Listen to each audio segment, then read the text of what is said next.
Yeah, man. It's funny. I'm going through my feed. Obviously, everybody's getting dunks every day, but some of our biggest getting it La later than Familia others. So getting it later than as long as others. they got So there, Dre, whatever. As long as they got there, happy they Dre. got there, brother. I Happy they appreciate got it, there, man. I'm brother. trying them on to see what the fit is like. Pause. The fit is like. And I Pause. appreciate the laugh, Chicago. I And I know you appreciate got the to call a laugh, spade a Chicago. I spade, know right? There's you got to no, call a spade a spade. we Right? talked There's about no. this one on one. We talked about this I one. wish everything kind of could have gone. I wish out at the everything same kind of time, could have gone out at the same time, but a lot of stuff.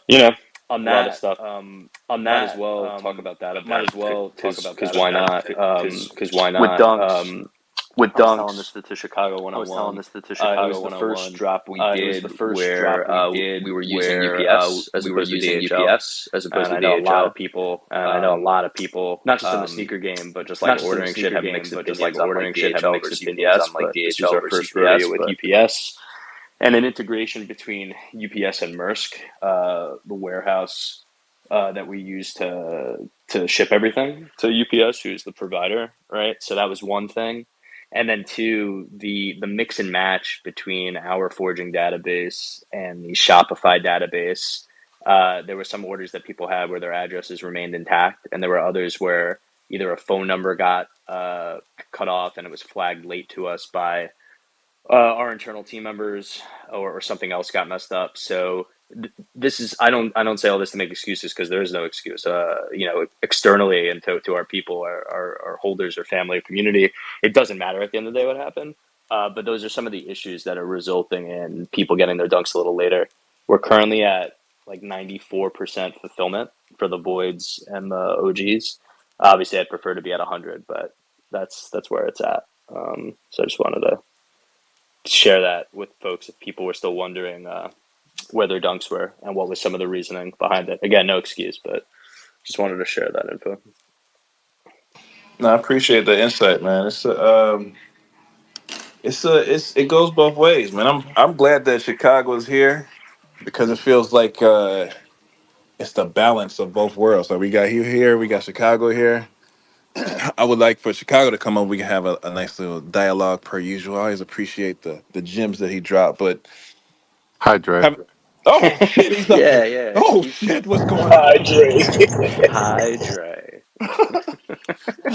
No, that's what's up. But it's because I get it from both ways, right? Pause. I see how he's saying like it should have been like this, man. We could have had the delivery like this. It could have happened like this, and I also understand where you coming from. We're having a new understanding of shipment fulfillment, especially with having two data points that you're receiving the information from and how it's coming along. So The it, um the the third data point too, which is just to give some more insight into how we were thinking about it, right?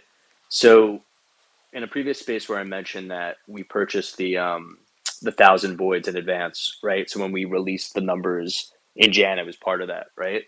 Originally, the date in terms of the sneakers reveal was going to be somewhere between mid and end of May, just because our fulfillment team was pretty confident that we can go ahead of schedule and ship all the dunks in May.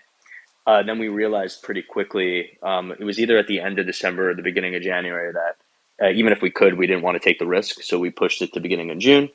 And then, as you guys know, recently, once we saw what was happening with some of our test shipments and what was ongoing, we decided to push it as late as we could to June 20th on sneakers.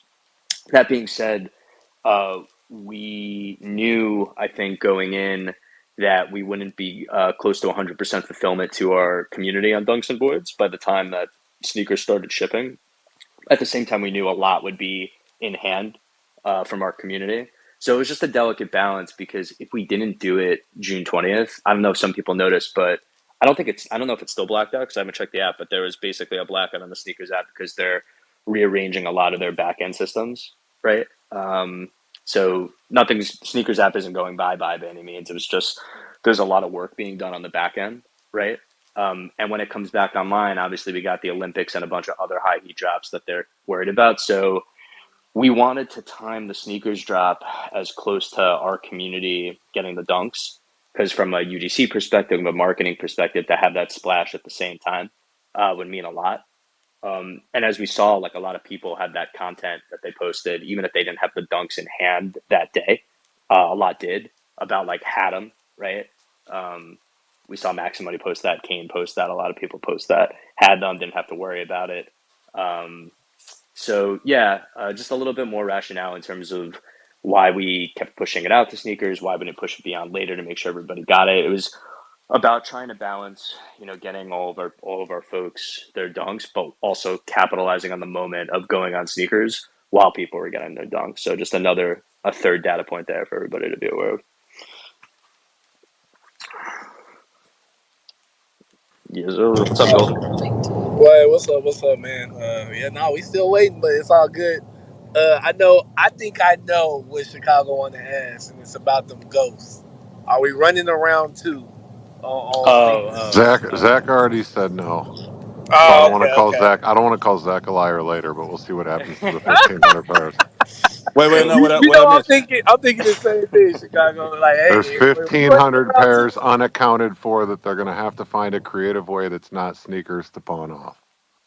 yeah, so I will say this, right? Um, I'm not lying, right? But what I will say is that I also don't know the final count of ghosts.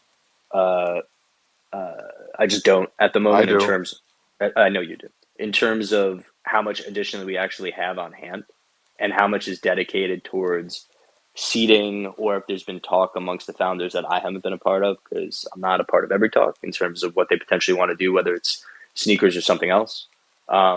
But yeah, I don't know. Not Yeah. not to No, focus right regardless, now. we're here for it though. I mean, it's still more publicity on the shoe. I'm always for that.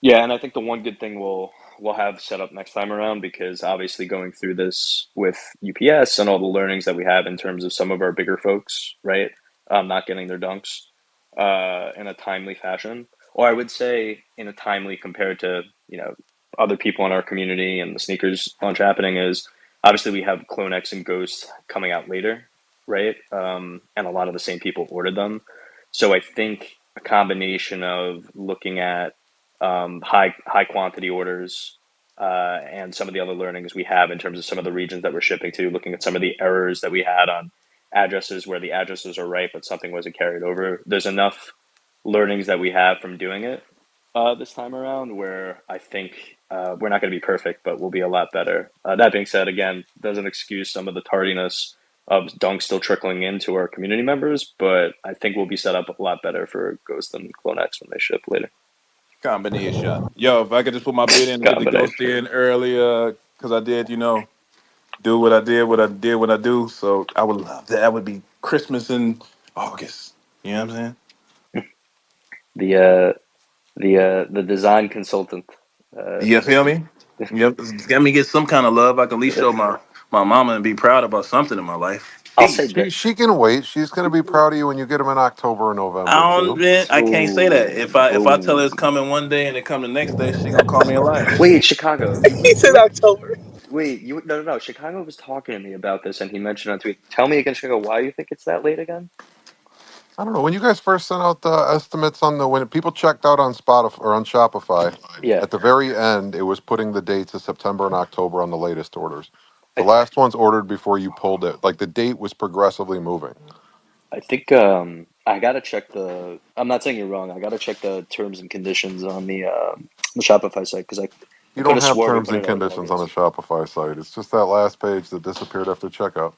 No, no, no. I know. I'm saying but that's what I mean. At the fine print at the bottom, I believe said August. That's why I'm so confident it's August. But I'll check again. But yeah, we're I know I had at least September written on at least one order, if not October. But it doesn't. I that's mean, it's irrelevant when it is. Like if it's October or better, I doubt at this point. Like it's too far off. yeah. These the red Octobers. No, you know what? You're right. I think I saw that too on certain orders. It was saying, Yeah, September. I saw September. yeah. When were the orders for Ghost? I'm sure I screenshotted this shit on my phone. Wait, I got my computer right here. I'm gonna pull up the Shopify site. It's all Yeah, good. but I think Shopify was just pushing it back just to like cover their own ass too, though. Shopify doesn't cover anything. It's whatever artifact loads in Shopify. Uh, Shopify displays. Correct. They wrote it. Correct. He is. He is correct. What's good, y'all? Hey, Shy. Yeah, before Chicago drops some bombs, it sounds like you're actually in a really good mood today, Shy. So much love to you, dog. He's Um, Yo, you guys know the drill. Chicago, you also do too. I'm going to play devil's advocate before y'all dive into it because I have a personal deadline I got to tap into and get some shit done. Cool. I just wanted to give some flowers real quick, right? Like, so think about Chicago's craft, right? On the reselling side of things, like you know, it like the back of your hand. I couldn't even sit here and fucking make one argument about anything you've said about anything. Like you know your facts.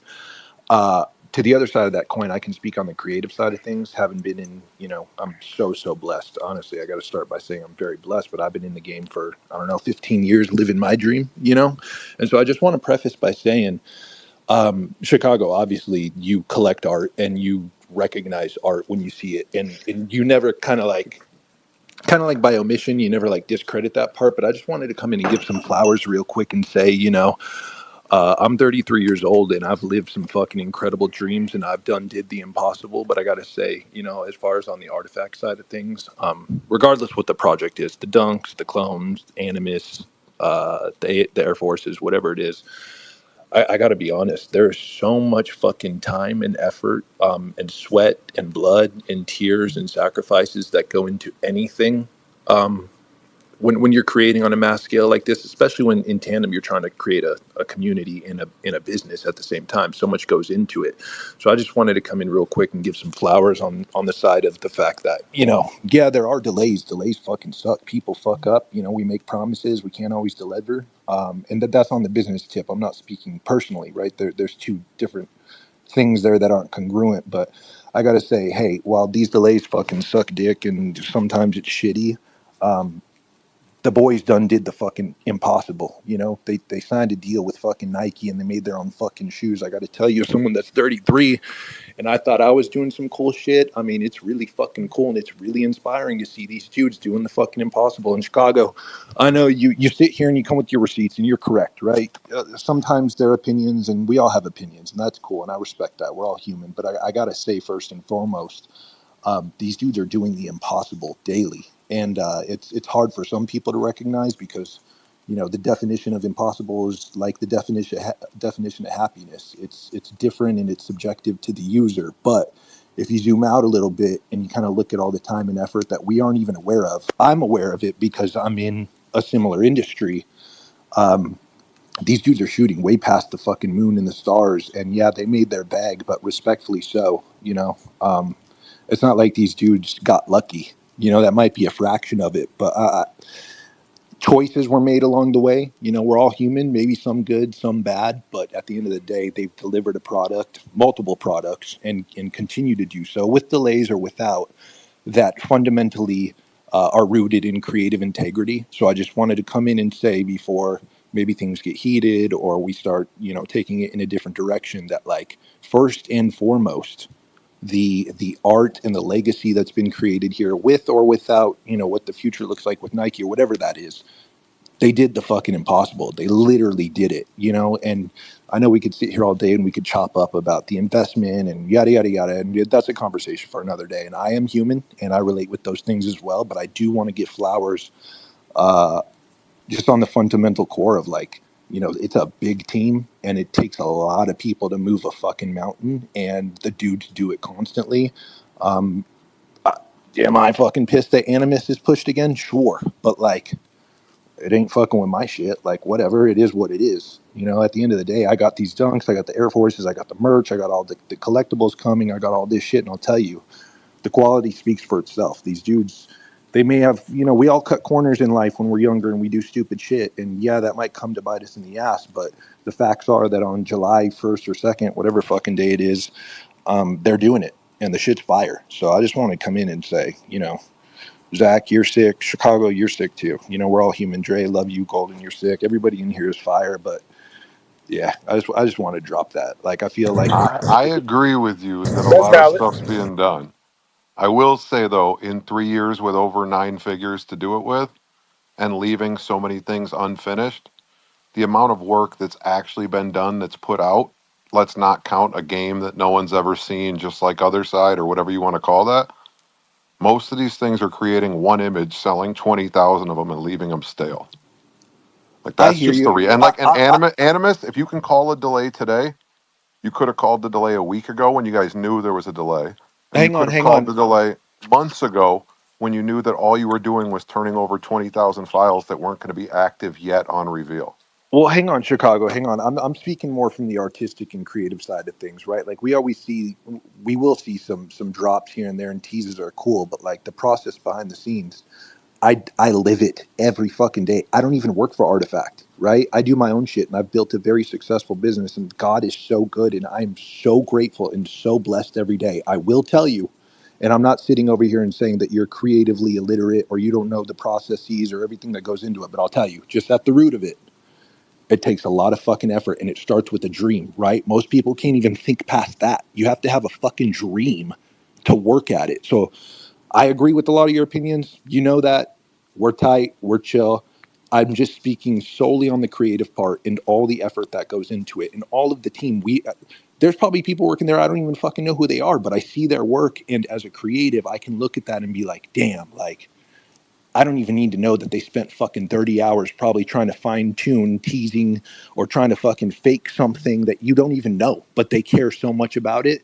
And so I see it from your point. You're always kind of looking at like the consumer first, and I fucking respect that. I really fucking do. I'm always looking at it as a consumer as well, and that's how I've made a great business model, is having a consumer mindset, but with the creative background. And I'm strictly just giving the flowers that like, you're not wrong.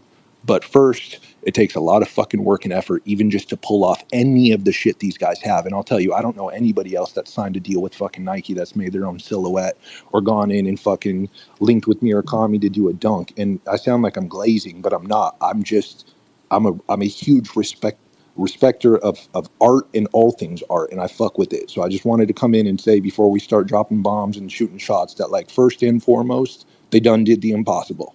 That's all. They're on 25,000 hours. I know you said it takes 30 hours to tune something, but you're 25,000 hours into this.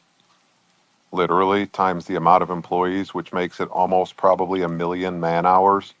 And this is the deliverable. You can call it whatever you want, but at your pace, if that was your company, you'd be pissed off at the same note taking 1 million man hours to get what they put out. That's Chicago, just we reality. honestly we could sit here, and I'm someone that has never and will never kind of exploit, my professional output just to kind of, get my own flowers. That's personally not one of my life currencies, but I will say that, like, I mean, unless I go and I fucking sign a deal with Nike and I put out even just a collab, it doesn't even need to be a silhouette, just a collab. I promise you, I'll host the fucking spaces and we could chop it up and I'll let you know about the logistics. That is a dream of mine. Just throwing that out there. I'll Until that happens, all I can do is give my flowers, Yeah, honestly. I'm with you in it. For the record, all three of the shoes I have no real issue with. Might sit here and tell you what I don't like about them, but there's things I don't like about my Jordan 4s. There's things I don't like about my Yeezys. There's things I don't like about whatever. So me saying like the attachments don't stick well or that the lace piece was underthought, rest of the shoe's still cool. Like there's nothing about this. Air Force Ones, like nobody reinvented the wheel. They just skinned one of the most classic silhouettes there is with better materials. That's just the equivalent of an Air Force Lux. And like the hyper daps or what the fuck were they called? Crypto kicks? Call it what it is. My biggest issue is that they price colors differently. Yep. That You're was the not you're simple one. not you're not wrong. By the way, just to sum it up, like, this book is for idiots, whatever. I'm literally just saying that, like, most people come on here and they'll see like a heated opinion and be like, they'll rally behind it and be like, fuck yeah, fuck them. But I will say, there's a lot of work being done just to make that happen. There's a lot of work being done just to be able to form that opinion. That's all I'm saying. I super agree. There's a lot of work. I just think that right now you're maybe 5 to 10 times the time it should have taken with that much money and teamwork. Yeah. That's it. So I appreciate you coming up, Create, and I'll say that you know, uh, in terms of Chicago dropping bombs, I don't really look at it as him dropping bombs. I'm not even just saying this to warm up to Chicago. I want everybody here to say it. I think he gets a really like bad, weird, interesting rap in terms of some of his takes. Now, given some of the some of the crudity of some of his stuff could be a little over the top, but in terms of his takes, whether it's on Artifact or Bored Ape or Beat Friends or whatever in the space, like he's just been in the game for a while and calls it how it is. So I respect What his I like camp. about Chicago though is I'll be honest, I'm a fucking man, and I see it and I can recognize a man when I see one. He might have some hot takes on Twitter. That's all it is Twitter. I'll tell you though, I never met the dude. We'll meet one day. I know we're probably the same height. Uh, Even though Dre's taller than us, I'll tell you, Chicago's one of the types of dudes that he might type, but he'll also say the same shit to your face, and I I'll respect keep that. that energy in front of anybody Exactly, and who I ever know it, wants to have that and I know it, conversation. and you know I I know it, and I I ask the respect it. same shit from anybody. That's Yeah, it. yeah.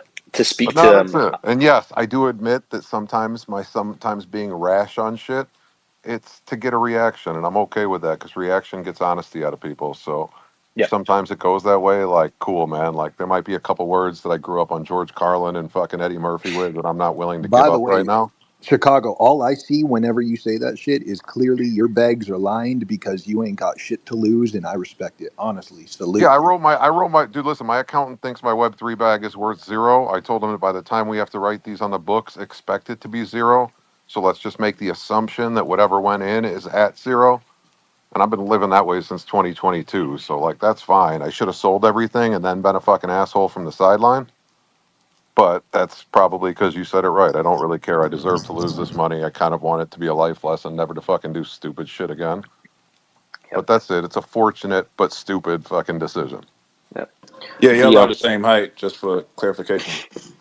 I bet. Thank you. the one thing I want to add, just in terms of a couple things that were being said, right? So, in terms of the work that's gone in, right? If you look at what some of the collections in the space promised in terms of 3D files, right, and when they delivered. So if you take Bored Ape Yacht Club, for example, right, when they originally minted, it was one of the promises of utility, and it was only recently they got those files out, right? They only recently came out because to do 3D ready files, right, whether it's like the alpha version that Artifact gave or something that's more complete that you don't have to like be a creator and know how to use them, it takes a shitload of time, right? With CloneX, right? CloneX, the collection, right, during the bull run of everything was able to, and this is before I joined Artifact, was able to get out so quickly, right? Because it was one avatar, one rig, right? One body that's being used. And then, sure, over 800 traits, give or take, that were designed, right? And then you put the generative art script in.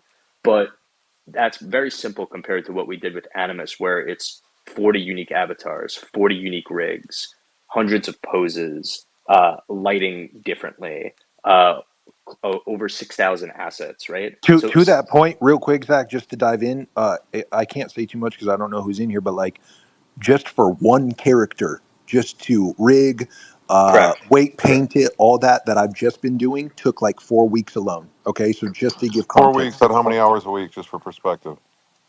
Well, that's back and forth notes and making sure the weight painting is right because you got ears, you got hands, you got fingers, you got legs, you got ligaments, you got all that shit, and then you have to make sure that like within the weight painting, it's not getting all fucked up when you go to throw a Mixamo thing on it. You know what I'm saying? That takes a lot of fucking time, dog. It's probably at least 4 hours a day, which like doesn't sound like much, Got but it. when So you're it's 16 man hours times times times 40. 40.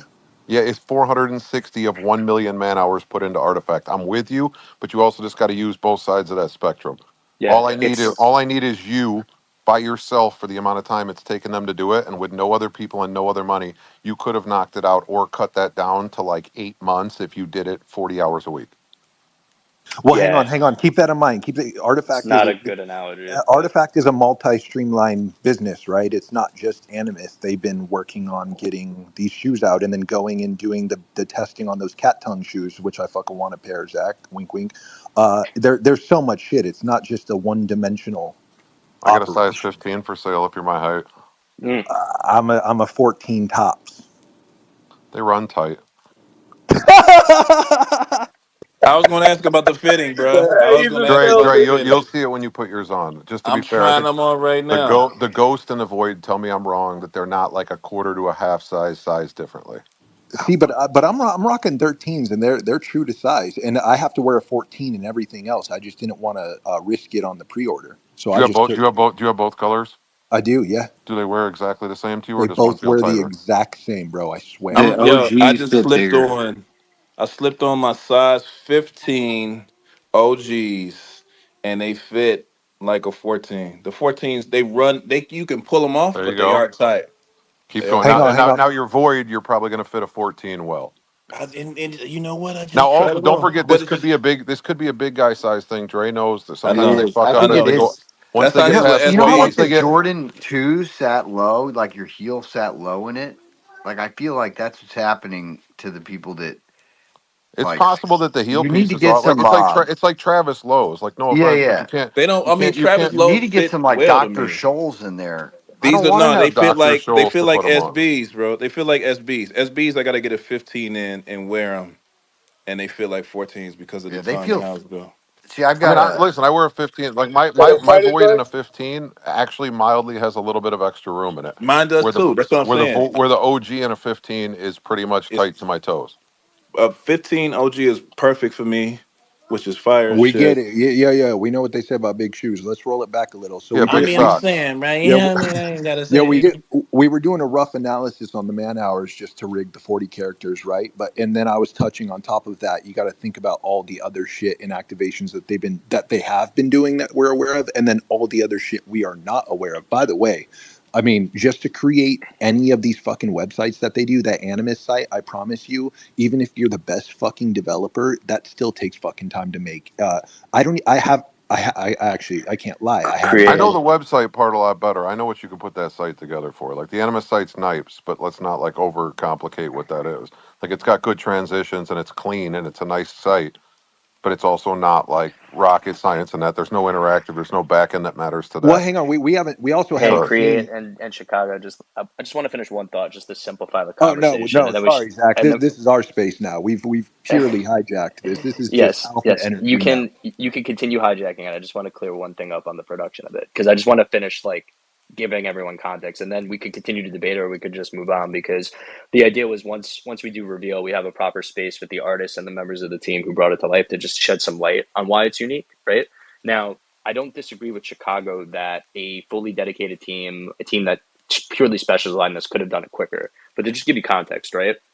Board Ape Yacht Club, one We avatar. can't compare two retards to each other. Like we're not arguing that Bored Ape are fucking retards, that Yuga are fucking thieves, that VC's destroyed that Let's fucking not. Yeah. Gordon's a cokehead. Wait, Like let's not we can just say all that. Hang Sheesh. on. I'm This not. is Let fucking Zach Hang talk. on, rehab. guys. Hang on. I'm not trying to. Let Zach get Yeah, his thought off, bro. just literally shut the fuck up for 5 seconds. Sorry, I'm getting a little hangry here. Not just for Chicago, for everybody. Just listen to me on this, and then I'll shut the fuck up. So basically, right? Bored Ape Yacht Club, one avatar body, right? Takes almost what is it, 2.5, 3 years to push out 3D files, the first version of their 3D files for their collection, right?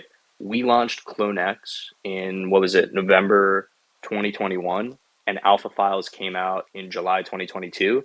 And now we're launching a collection that's 40 unique bodies. We dropped Animus eggs in, what was it, October 2022.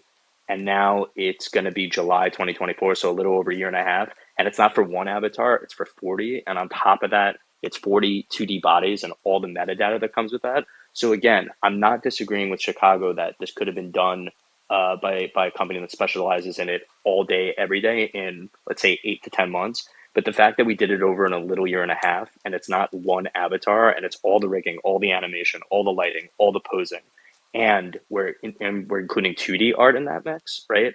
And Takashi Murakami's involved in the project, so every time we fucking do anything to his characters, any traits we use, there's miles and miles and miles of feedback to address. I'm just saying, guys, like, and Chicago, this isn't calling you out. This is calling anybody out. What I'm saying doesn't excuse us for being late, but God help us all if I'm going to be in the delivery chair and release this project tomorrow to satisfy people who want it there when all we give a fuck about is putting out a quality art product that we believe in and that's going to work, right? And it's not just about the art, it's about the usability of it too. Because again, I get it, right? A lot of people might have been expecting a game or whatever the fuck, right? But at the end of the day, there's the art, there's the collectability of it, and then there's people who want to use it and take it into 3D environments. And from day one, right, um, you're going to be able to do that. So that's all I just wanted to say. I usually don't get heated. I'm not going to get heated, but I just wanted everybody to be quiet for a sec on this because, again, it doesn't excuse us for being late a lot of the time, right? But this project is pretty fucking ambitious compared to everything that's been put out in the space in terms of the art itself. And that's all I got to say about that.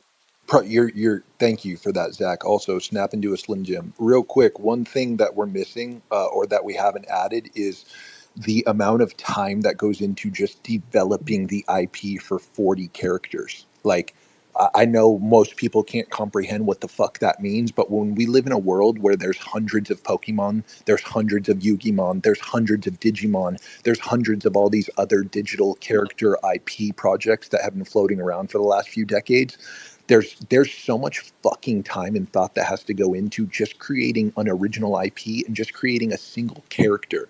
Like I think most people overlook that. Like, especially when you're fucking with people that are perfectionists. These aren't people that are just going to copy paste and throw shit into some random generator. I mean, I don't even know what the fuck that would So, even be. so Tristan, who I just invited up, is the head of our 3D team and has years and years and years of experience. He designed basically the 3D pipeline and more for the 3D avatars that were used for Microsoft's Xbox system, and he's the reason why Animus is being built right from the jump. You can ask him when he came in and they were building CloneX. He was like, "What the fuck is going on?" Not in terms of the quality of the art. He saw the quality of the art, but in terms of the ambition of the project and what the founders wanted to do, he was like, "Whoa, whoa, whoa! We built it this way. It should have been built that way."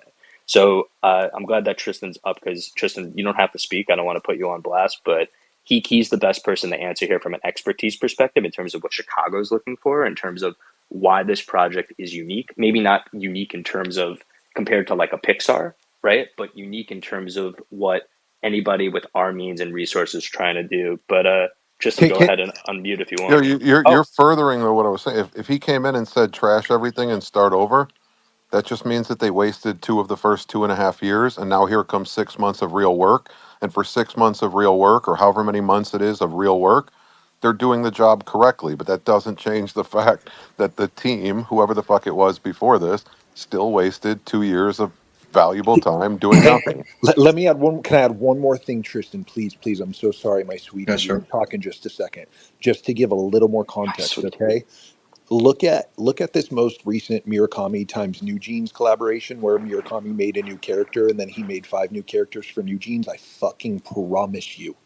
promise you, dog, for one unique character, that little tooth looking thing that's the main character, that alone probably took 2 years, dog. I'm not even fucking kidding. It sounds crazy, but just to perfect one single character, especially with Murakami attached to it, the quality control process, the process of usability, and how it's going to reflect in commercial usage, commercial licensing, all that shit, that takes so much time. So I hear you. I hear you. There is definitely a principle of communication or lack thereof, and I'm not going to fucking lie. You are correct. To the other side of that coin, the amount of time that goes into developing and creating an original IP and then turning that into from 2D to 3D, it is not an easy feat. It's so I just want, this is just for like all the people that don't understand how that whole world works. It ain't easy. Yeah, is that safe to speak? Yeah, you're good. Okay, so Chicago, nice to meet you. I've been at Artifact now since was it May 2022? I joined, so it was pretty much right after Clones came out. So it has been quite a big undertaking. My first task coming in was actually developing a pipeline, so being able to share assets properly between all the artists on the team, to being able to actually render the stuff properly on a farm, setting all that stuff up was my responsibility. Hiring professionals I've worked with for the last, say, 20 years of my experience. So people I trust and people I've worked with and have done many productions with. Yeah, and then in terms of what Craig was saying, when you're working on a TV production, what you see in your first episode is like maybe a quick 20-minute episode, but behind that episode is probably about a year to year and a half worth of work gone into that. It's the initial sketches, it's the pitch work, it's the design work, it's the writing, designs, then it's the actual creation of the art, the animation, rigging, texturing. Then there's the rendering and the comp work and the recording and music, everything. There's a lot of pieces that go into things. We're by no means doing that right now because obviously just creating characters is a lot smaller task, but so is the budget, right? So when it comes to what we did with Animus, it required a extensive new way to approach how we created the characters, because we didn't just approach it in a sense where you create one character and it's done, but you got to almost treat every element on the asset as its own piece. So you're not just creating a character, but you're creating a shirt that goes on a character. You're creating a shoe that goes on a character. Because of the piecemeal system that's in place, every item has to be rigged individually. Every item needs to be textured individually.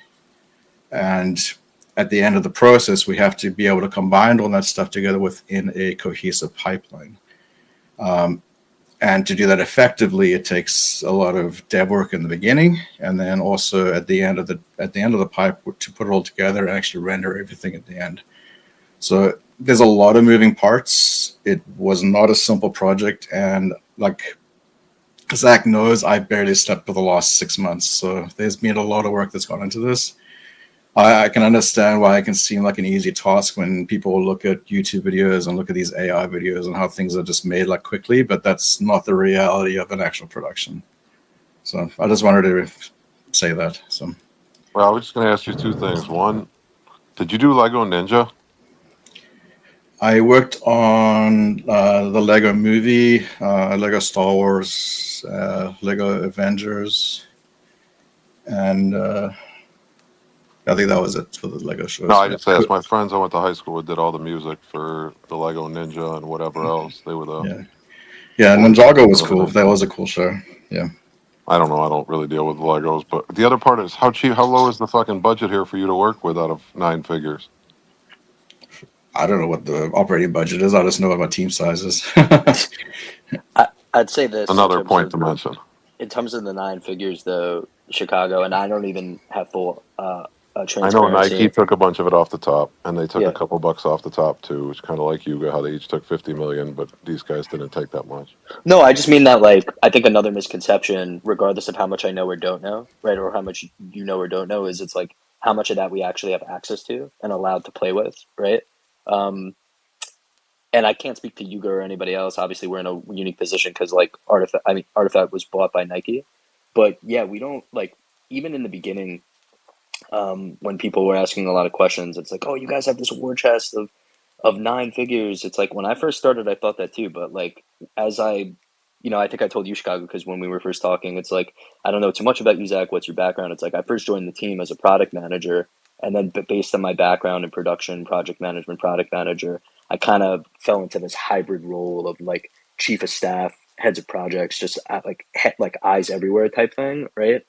And I was going into more meetings with Artifact and Nike people, and I think we've said it before, but just to put it out there too, it really is a big misconception. Like, we don't have access to we never had access to the majority of that money, right? I think there was if we're going to go into it though, it's because you keep saying it wrong. It wasn't bought by Nike. It was launched by Nike. We know that with the clone seeding. Like, I don't know why they don't get off that narrative that Nike wasn't here before that. Like, if that changes at all, if you treat it as Nike put the funding in to start this, not bought it after mint, then you can understand where the cash went. But as long as you keep saying that it was bought after, then the cash narrative doesn't work the same way.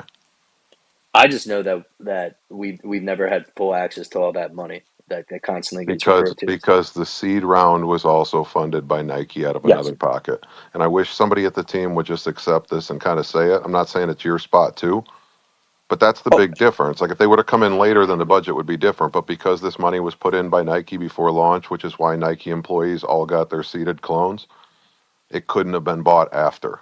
It's just like, it's like some of these teams making moves in the NBA right now, and if they know that they're going to sell the team, they're allowed to do it, but they have to run it by whoever's in front of them. It's the same How about my Knicks, Chicago? We're at least number 2 in the East now. Listen, man, you guys can do whatever you want. You're still the Knicks. Fair enough. All right, let's move on. To Chicago's point, I don't have the background enough to even speak to that point. I really don't. I'll call a spade a spade. So let's just put a pin in it and move on to somebody else. We got Tebby up here. We got who else? Wait, let me jump in and say something real quick. And this is just to clarify a lot of muddled communication, because you and I have talked a lot, Chicago, right? We go way back. So just to paint a different side for perspective reasons in a hypothetical nature, regardless if Artifact and Nike were in the bed before all of this and seed round and everything that you're saying was accurate, even if that was accurate. Let's paint a picture as we know it when it comes to the music industry. It's the same thing as an artist being signed to Bad Boy and Diddy saying, I love what you're doing as an independent artist. We want you to sign you here, come through, represent. The artists come through thinking that it's going to be a different trajectory that they can have signed under this label, but they end up being shelved or the trajectory changes from the initial thoughts. Regardless, an artist can only do so much as a creative when they are acquired by a major label. I want that to be thought about when it comes to all of the execution points and the way people are feeling and thinking and moving when it comes to the thought process of, well, it should have been done this way. Or, yeah, I don't know why y'all didn't do it this way. Or if it was me, I would have done it this way. Because that was something that I personally had to come to grips with. And you know how deep in the bed I am with Artifact. Like I love them like they my lovers. You know what I'm saying? You know what I mean? I don't want to get too graphic, but you Us. understand what I'm saying. That Oh man, I've been deep you into can't the speak on the situation. Diddy analogy. I'm going deep, You bro. can go ahead and speak on the Diddy I've been He's using deep into Diddy this and all this situation. So other stuff, bro. This I'm is getting yo, real sus right now. let me cook, man. I still got some ingredients. So I still it's many of things that I've done throughout this timeline to help perpetuate this project because I believed in it that much. But that was something that I had to come to grips on as well. Even up to the point of me feeling like, damn, they should have did it like this, or even included more of the thought and insight that I had because I had been here this long. But it's only so much that I can do because at the end of the day, it's only so much that they can do. So instead of us all being pointing the fingers, fuck out of here, y'all fucking up, and all of that good stuff or that stuff, I would just implore anyone who's listening to think about it from that perspective that people can only do what they can do once they're signed to Diddy. Because if he want that ass, he gonna take that ass, take that, take that, take that. Listen, man, Hey, that your analogy, analogy's hey, great. that analogy I was love funny as bringing hell. Diddy into this one out of all the references you could have used. It's kind of way more fitting right now. But if somebody Hey, could just admit they got diddied before they got diddied, then you can run the numbers different. Like that's the whole difference. When it all comes out in the Epstein files and then it has to get admitted to backwards, pause. I'm just saying that it doesn't all have the same effect. If somebody from the top would just accept and say, this is what happened, then all the rest of the hypotheticals can go out the window and you can just say you got Diddy in a bad boy deal. I got What, MGK's original contract with Diddy where he fucking got him for $100,000 for everything. Like, I that's own crazy. that contract. I'm aware of how you can get Diddy. But think about it But like this too. Even with Cassie, Diddy's been around since 1992. It is 2024. How come no one said anything until November, because October of shady people 2020? all make money together and they don't say a fucking Well, goddamn see, thing. that's a way you can think about it, or it could be somebody holds that much power where your voice Diddy's cannot be whole heard castle up to came a down certain because he's extent. got videos of Prince Harry, dude. Run that. Keep that to the bank so when this all happens, you can come back to this and listen to it. But it all takes till you fuck with the wrong people at the top before everything crumbles. Right. Otherwise, everybody eats together because snakes hang out with snakes. Well, as soon as he tried to sue Surratt, it was a wrap. people aren't going a lot of people aren't in a position to even speak about what's happening behind the scenes, right? Like no matter how much information they may or may not have, a lot of the times they can't say anything because they don't want to ruin any future opportunities or ruin any relationships or partnerships that are set in hand right Can't now. and won't are different in that situation. I mean, it all applies when it comes down to the building of the future as a creative. There are certain people who run shit, and if you are acquired by somebody who runs shit, you shit when they say shit, Well, and then that's how it I works. mean, that's just a bunch of people getting participation trophies for being soft ass individuals. Like, I'm Oh, see, sorry. bro, Like, that's me keeping it that's the way real. you look at it. But everything ain't empire, man. You can't run up in the building with the bats out and try to smash up some windows because you feel like you're supposed to have it this way. You know what I No, mean? Like, you can just be honest, transparent, and true every day you wake up in your motherfucking life, and you never ever have to worry about going to sleep with ghosts I understand that as ever. well. I understand that, but you know. This is just something that, hypothetically speaking, I wanted to put out for people to think about. And that's just anyone who has any type of criticism for these companies that are doing these things and creating these projects, because it still applies. And once you get into a Anybody who certain, knew yeah. about Epstein and didn't say anything is just as big of a piece of shit as Epstein.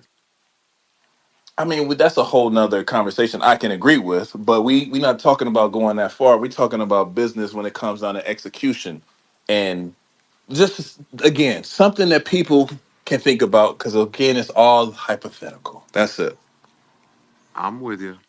I think that if they cleared the money part up from the top, it would give less entitlement to everybody else across it. Like if you just said what the original stuff looks like and treat it as it did, instead of just the narrative that was not true that they got acquired later, then it would get rid of a lot of that because you'd know that Nike had to take their money off the top. I mean, but business is What would business. that How many change now, people? though? Right. That's what I'm What would that saying. change now? That's Business is exactly my Like business. if question. they came out, if Clegg came out and he was like, "Yeah, I got 20 mil," what does that change? It changes it Nothing. changes. No, it does. It absolutely does. It changes the integrity of the people at the top and what they did for their community and project to give back versus what they did for personal gain. Same reason that like Yuga can't be like they didn't raise $350 million on fucking other side mint. They sold 50,000 deeds or 40,000 deeds at 305 ape coin that they had to have locked up for 2 years. Right now, that's like $250 a deed times 50,000. They didn't take that much. The real But extraction in Yuga came from when each of the founders took $50 million away at the seed round. well, hang on, they still delivered a product though. That's like somebody getting mad fucking buying a lotto ticket for $1 every day for 5 years and being mad that they spent fucking $6,000 and didn't get shit back. Like, That's not the same because the lotto has to fucking put out the 100% well, math of hey, what the well, math has to hang be on. out there. Well, Chicago, hang on. I want to clear things up then. Let's call it what it is. Are you saying that there was market manipulation on the back end or that there was 150%, like but that's then not call it that. Then don't, 250. No, then, but when I do that, then people go a different route well, with it. then No, no, just no. call it what it is because Yo, we're the girl talking. from Nike who fucking bought and sold everything, who worked for the company before the mint and dumped her whole bag on that, was the first person to call that out. I mean, what I hear, honestly, what I see in here is you got Chris who fucking started as a Counter Strike skin creator. By the way, I've Chris been is the playing. only one of the founders, for the record, I don't have any personal issue with Then maybe because he's speak staying. louder. Then speak louder. I've always left him out. I've never tagged him one time. I think he's Ye- probably the smartest person on the founding team, whatever you want to call that. He might Thank not you be the for bit. then He maybe might not be. say that louder. And you know what, Chicago? Nah, Maybe dude, I have no problem. Yo, Chris, same way that there's people in this community that are fucking genius at what they do.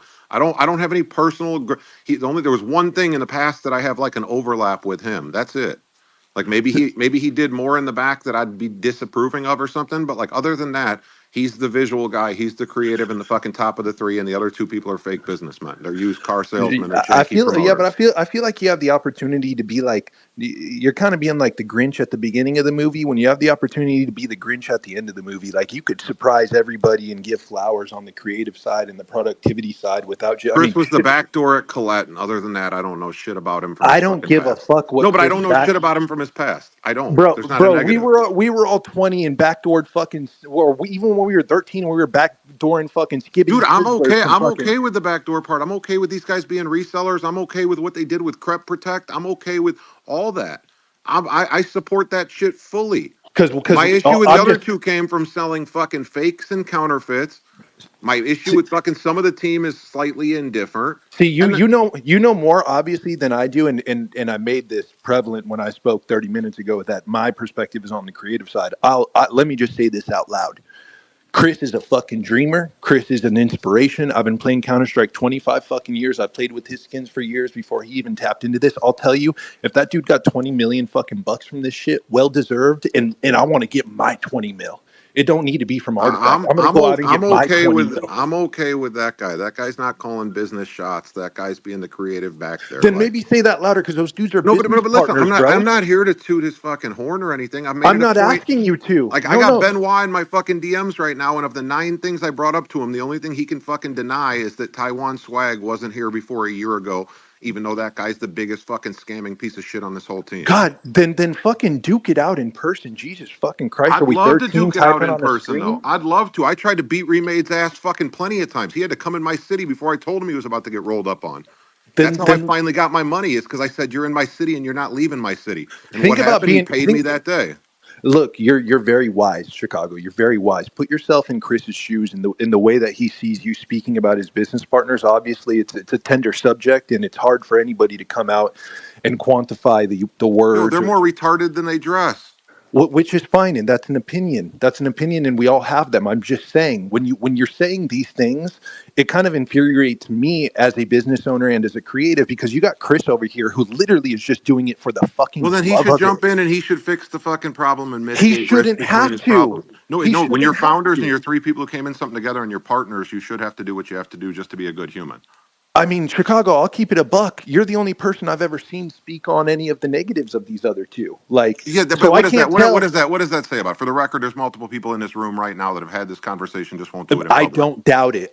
And you know what? Props to you for speaking your truth. I could never fucking dish you for that ever. It takes a lot of balls even just to hop on here and us have a friendly conversation. All I'm saying is like, holy shit. Just say it is what it is. You think there was insider trading? Okay, call the feds. You think that there was I'm not market going to call the manipulation? Call the feds, feds. but I'm allowed to go on social media where it says what's on your What mind and say what's on your hang on, mind. I didn't say you couldn't, and I never will. I Let never me will. just let me jump in and say this for real. All in all, for real, man, all of this is business strategy, right? And Well, they're it's the worst easy. business strategists in the I'm Well, just fucking that trying to again, business. figure again, out. wait, I'm just wait, trying wait. to Let me figure let, out let me what it is. let me I'm finish this point. literally Let me just trying finish to this figure it point. out. It's part of business strategy. And certain business strategies you just don't necessarily, in my opinion. Because let's start it off like that. In my opinion, allegedly, let's just call it business strategy. Because we don't know what's happening behind the scenes. We don't know the meetings that they're having. We don't know the details and the numbers. We don't know how much they got paid in the beginning. We don't know where Nike came in. We don't know where it Some of ended. it's on chain, dude. Some of it, yeah, but I'm saying the factuals of what it is to build this narrative, to paint all this a complete picture, none of us truly know besides the people who are involved in the business, right? And it's all based off of perspective as well, because people can say the same thing about you selling shoelaces for $500, but I got them from what's Marcus Jordan and a friends and look, look, family look, I'm not backdoor asking deal. details. Any other questions? I'm creating an analogy for an example for you to flow with. I'm not mad at you. I said No, no, people no. could be mad at you for selling You shoelaces think I for would have five bought hundred you think I bucks. would have bought trophy rooms if part of it was that I had to lie about it? No, Absolutely look. fucking What not. I'm saying. What I'm saying to you is, it's your business strategy. Selling No, those shoelaces for but part five of it is hundred just bucks moral. was Part of it is moral compass, which seems to be lost was in see most that at of the same business world. time, it's a certain people in their perspective, their moral compass could be off if they trying to pay if they have to pay $500 for shoelaces. It all Oh, depends on you know Sure, what I perspective. that's a hear? different moral You compass. Blame Marcus Jordan, not me. I'm Hang not on. blaming Hey, anyone. What I'm wait, saying is pause. giving you an example that certain people think of things in different ways. They Correct. take them Pause in for a different second. ways. Hang on. Think about this. Think about this. I know we love to highlight the rotten or whatever fucking past of Benoit and Zap, whatever the fuck the case may be. Look at where we're at now. Are we getting scammed now? I mean, that's arguable, but I won't like say it's as bad at this moment than it is at other spots So can because there's people no change, ask. right? If you surround yourself with the right people, you're gonna become a The reflection first of rule of those things, recovery is right? to admit you have a problem. Saying oops doesn't count as admitting you have a problem. I've never Oops, we had stepped a into the problem. future. I've never Yeah, had a oops problem is with a fucking substance terrible abuse. clutch that they use. I'm just asking shy. Look at then versus because I know I see a lot of your posts and like yeah, some of them give me a little chuckle, whatever, but a lot of them seem to be from like the early to the mid 2000s. We're in 2024 now. These dudes have a business with Nike. But Clearly, they did you can't something move right. forward till you accept the past. You can move to the No, future and say you oops, but you you have to can't accept the move past. forward. You So What do you can't you, mean? move forward. They so have what I can changes interventions. all no this? no no listen, dude. That's like saying that Jeff Epstein moved forward because he chose to until he got fucking called out for it, and then it's different. You can't just do that. That's different than Same being way the baby like fucker. today, Benoit today sitting here telling somebody that because they DM'd him and told him that their shoes aren't there, he's not allowed to say anything. That's another example of today. It's a terrible fucking spot for a founder to tell somebody who hasn't got their product and is just disturbed but doesn't hate the ecosystem that they're not allowed to say To anything because to they be told them that. to play devil's advocate though, unless you are fluent in French, I am not. I hit the Dude, translate hang on. button. Google Translate isn't going to give you semantic It's going to stuff. give you close enough to what Benoit said, and then he Okay, DM'd me when I called him Joe so Biden and said he loved that nickname. I said Which he's the was Web3 Joe which? Biden, Yes, and it he says was, I love that you called me dude. that. Dude, so Chicago. Hold on. I speak French. I read that Monstrero and Benoit actually have a relationship. I don't know how deep it goes, but the reality is he actually reached out to him and told him, "Hey, look, Your shoes are coming. I don't even have my shoes. So today, Benoit doesn't even have his shoes, right? So you can't just take what's on the timeline, put your own narrative on it, and go with it. I speak French. I can give you the full context there. You I don't. took 2 years of French. I can't speak it. I fucking failed Exactly. I miserably in speak it high school. That's fluently. okay. I speak it fluently.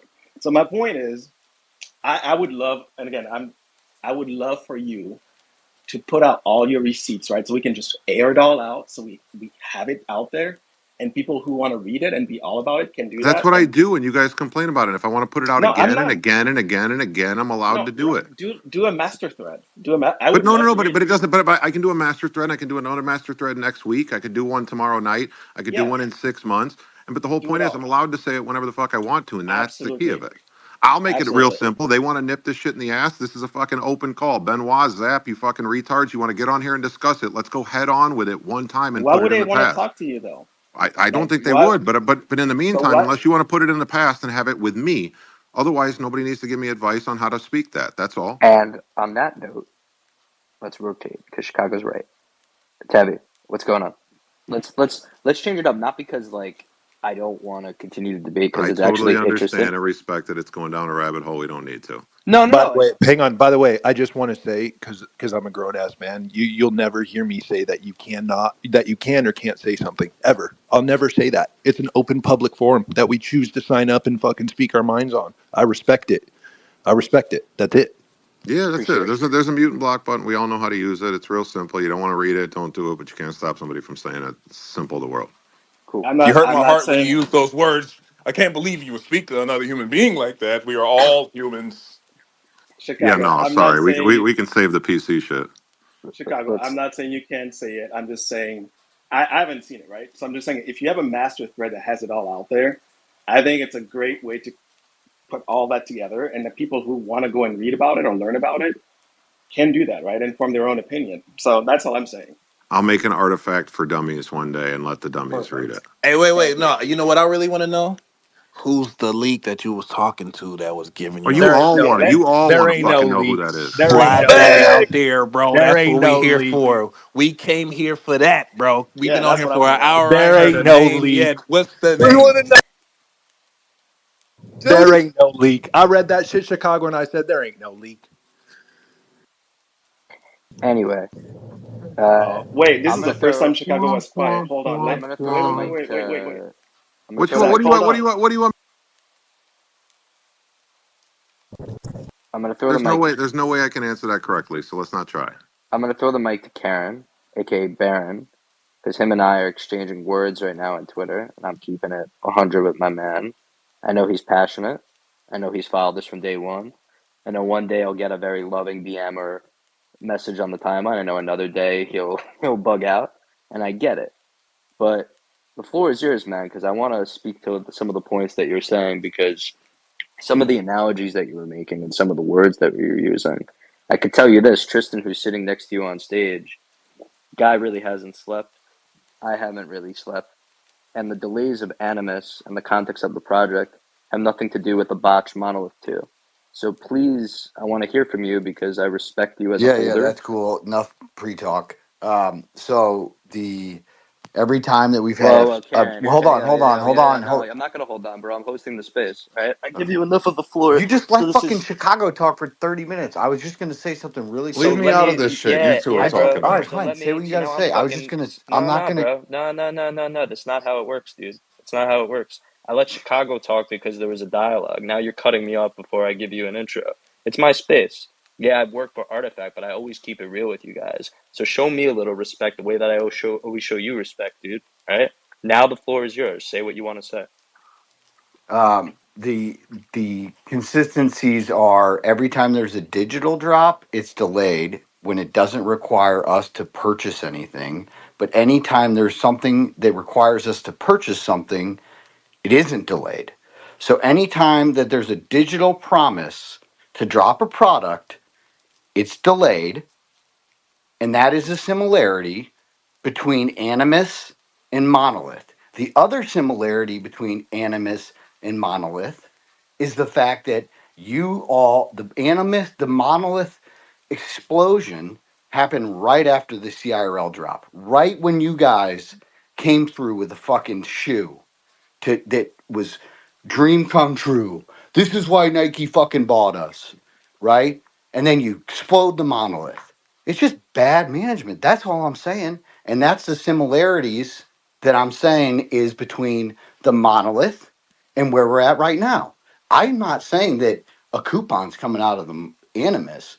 What I am saying is you all have an incredible ability to take all your momentum and bring it to a screeching halt because you don't know when to pick up your heads and say, there's no fucking way we're going to get this done. And if the judging by the fact that you guys have been up and working so hard like you have tirelessly, and I'm not taking anything away from that, then you should have pulled up a week ago and said, dude, there's no way we're going to do this. But the day before, it makes us all look like fucking idiots. It Nah, makes here's where I disagree with you, man. Why would I pull up a week before and tell you guys that it's delayed if I don't have a new date to give you? Why would I do that? Why would I do that? So that you could give me the same shit that you're giving me now? I'm sorry, I'm man. not giving you shit. I'm telling you where I'm coming from. I'm saying that I think that because we've had so many delays, the last time there was a delay, we gave like a week.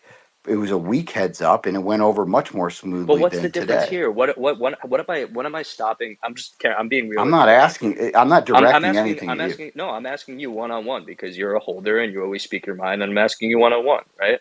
What am I stopping or starting for you in life as a big holder of Animus by delaying this by 2 weeks? And I'm Nothing, not dude. speaking me, I'm My life speaking doesn't. Artifact. You guys have it had no impact on my life. But Zero. yet you talk to us like it does.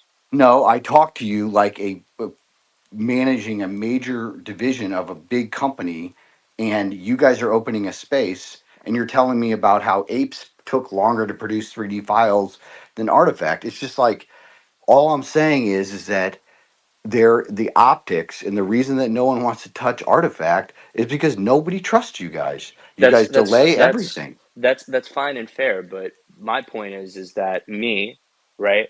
Like me, Zach, right? No history, no baggage, coming into Nike, didn't sell Artifact, nothing, right? I'm just the guy who's here to make sure that the quality gets out on time. I wasn't here when the original scope of the project was put together. Like Tristan and I and others on the team, Frederick, who was in here too, Franco, others that were in here, right? We're putting our heads down and delivering on the vision and ambition of the project, right?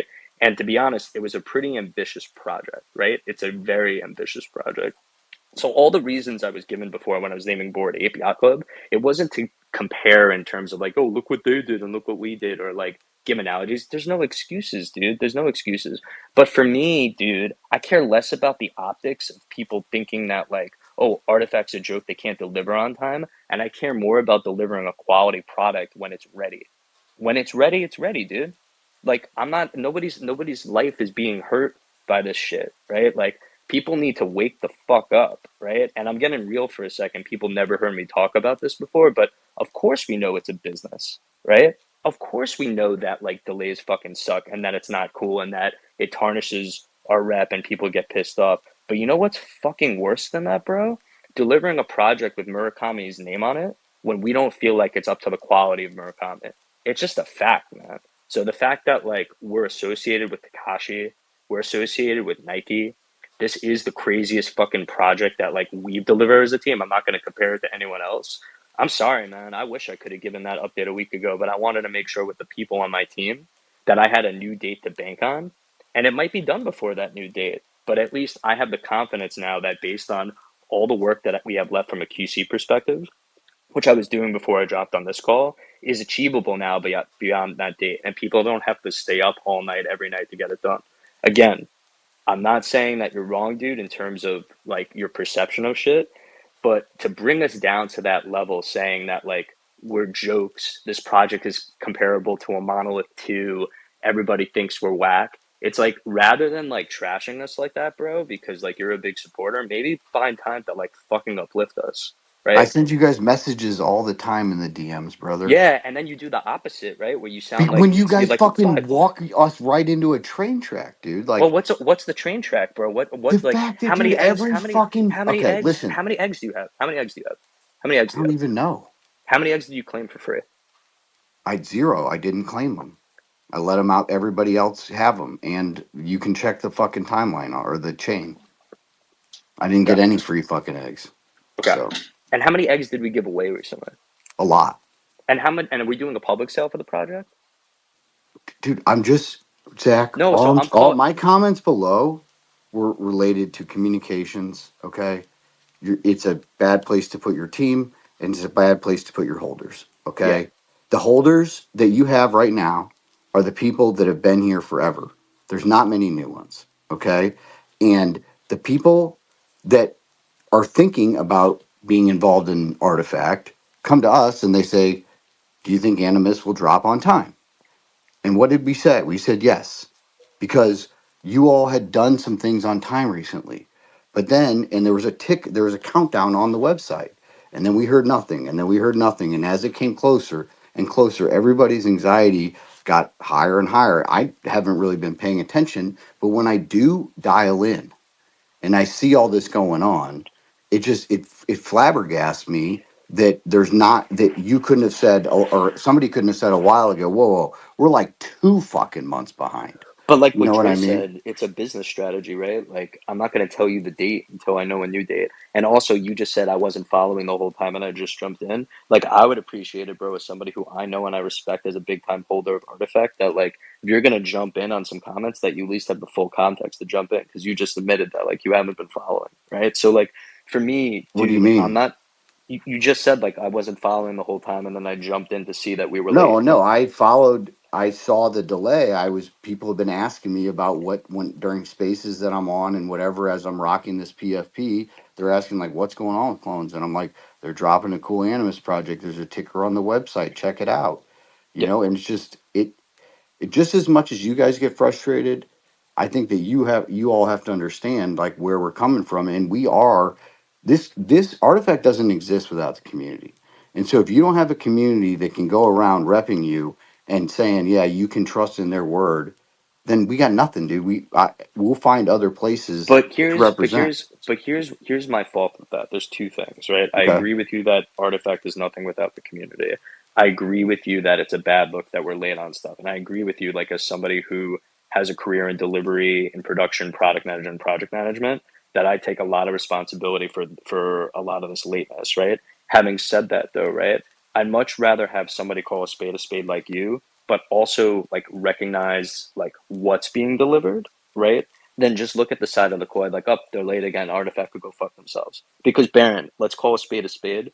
Like, if you ask anybody from my team about how you talk to us on the timeline or in Discord or whatever, it's like Jekyll and Hyde, bro, right? And like, I get it because like it comes from a Yeah, place of love, but but that's I tough think to that work you through, guys are bro. Jekyll and Hyde, brother. You guys hit it sometimes, and then you fucking completely miss it I, the other time. Yeah, So but can I but the add it real difference with comes. quick? that, Can I add real quick? I think what Barron's trying to ask, Zach, and I'll be as pragmatic as possible with this, is like Artifact was acquired by a conglomerate, right? That's a massive, massive company. What Barron is trying to ask is, where does the accountability come from, and when does it come into play? I think that's what he's trying to ask. yeah, I think it was more than that. But in terms of the accountability, I mean, yeah, man, when we're late, like Nike's like, yo, where the fuck is this, right? Like that's the accountability, but at the same time we show them where it is and show them why it's taking so long, and they get it.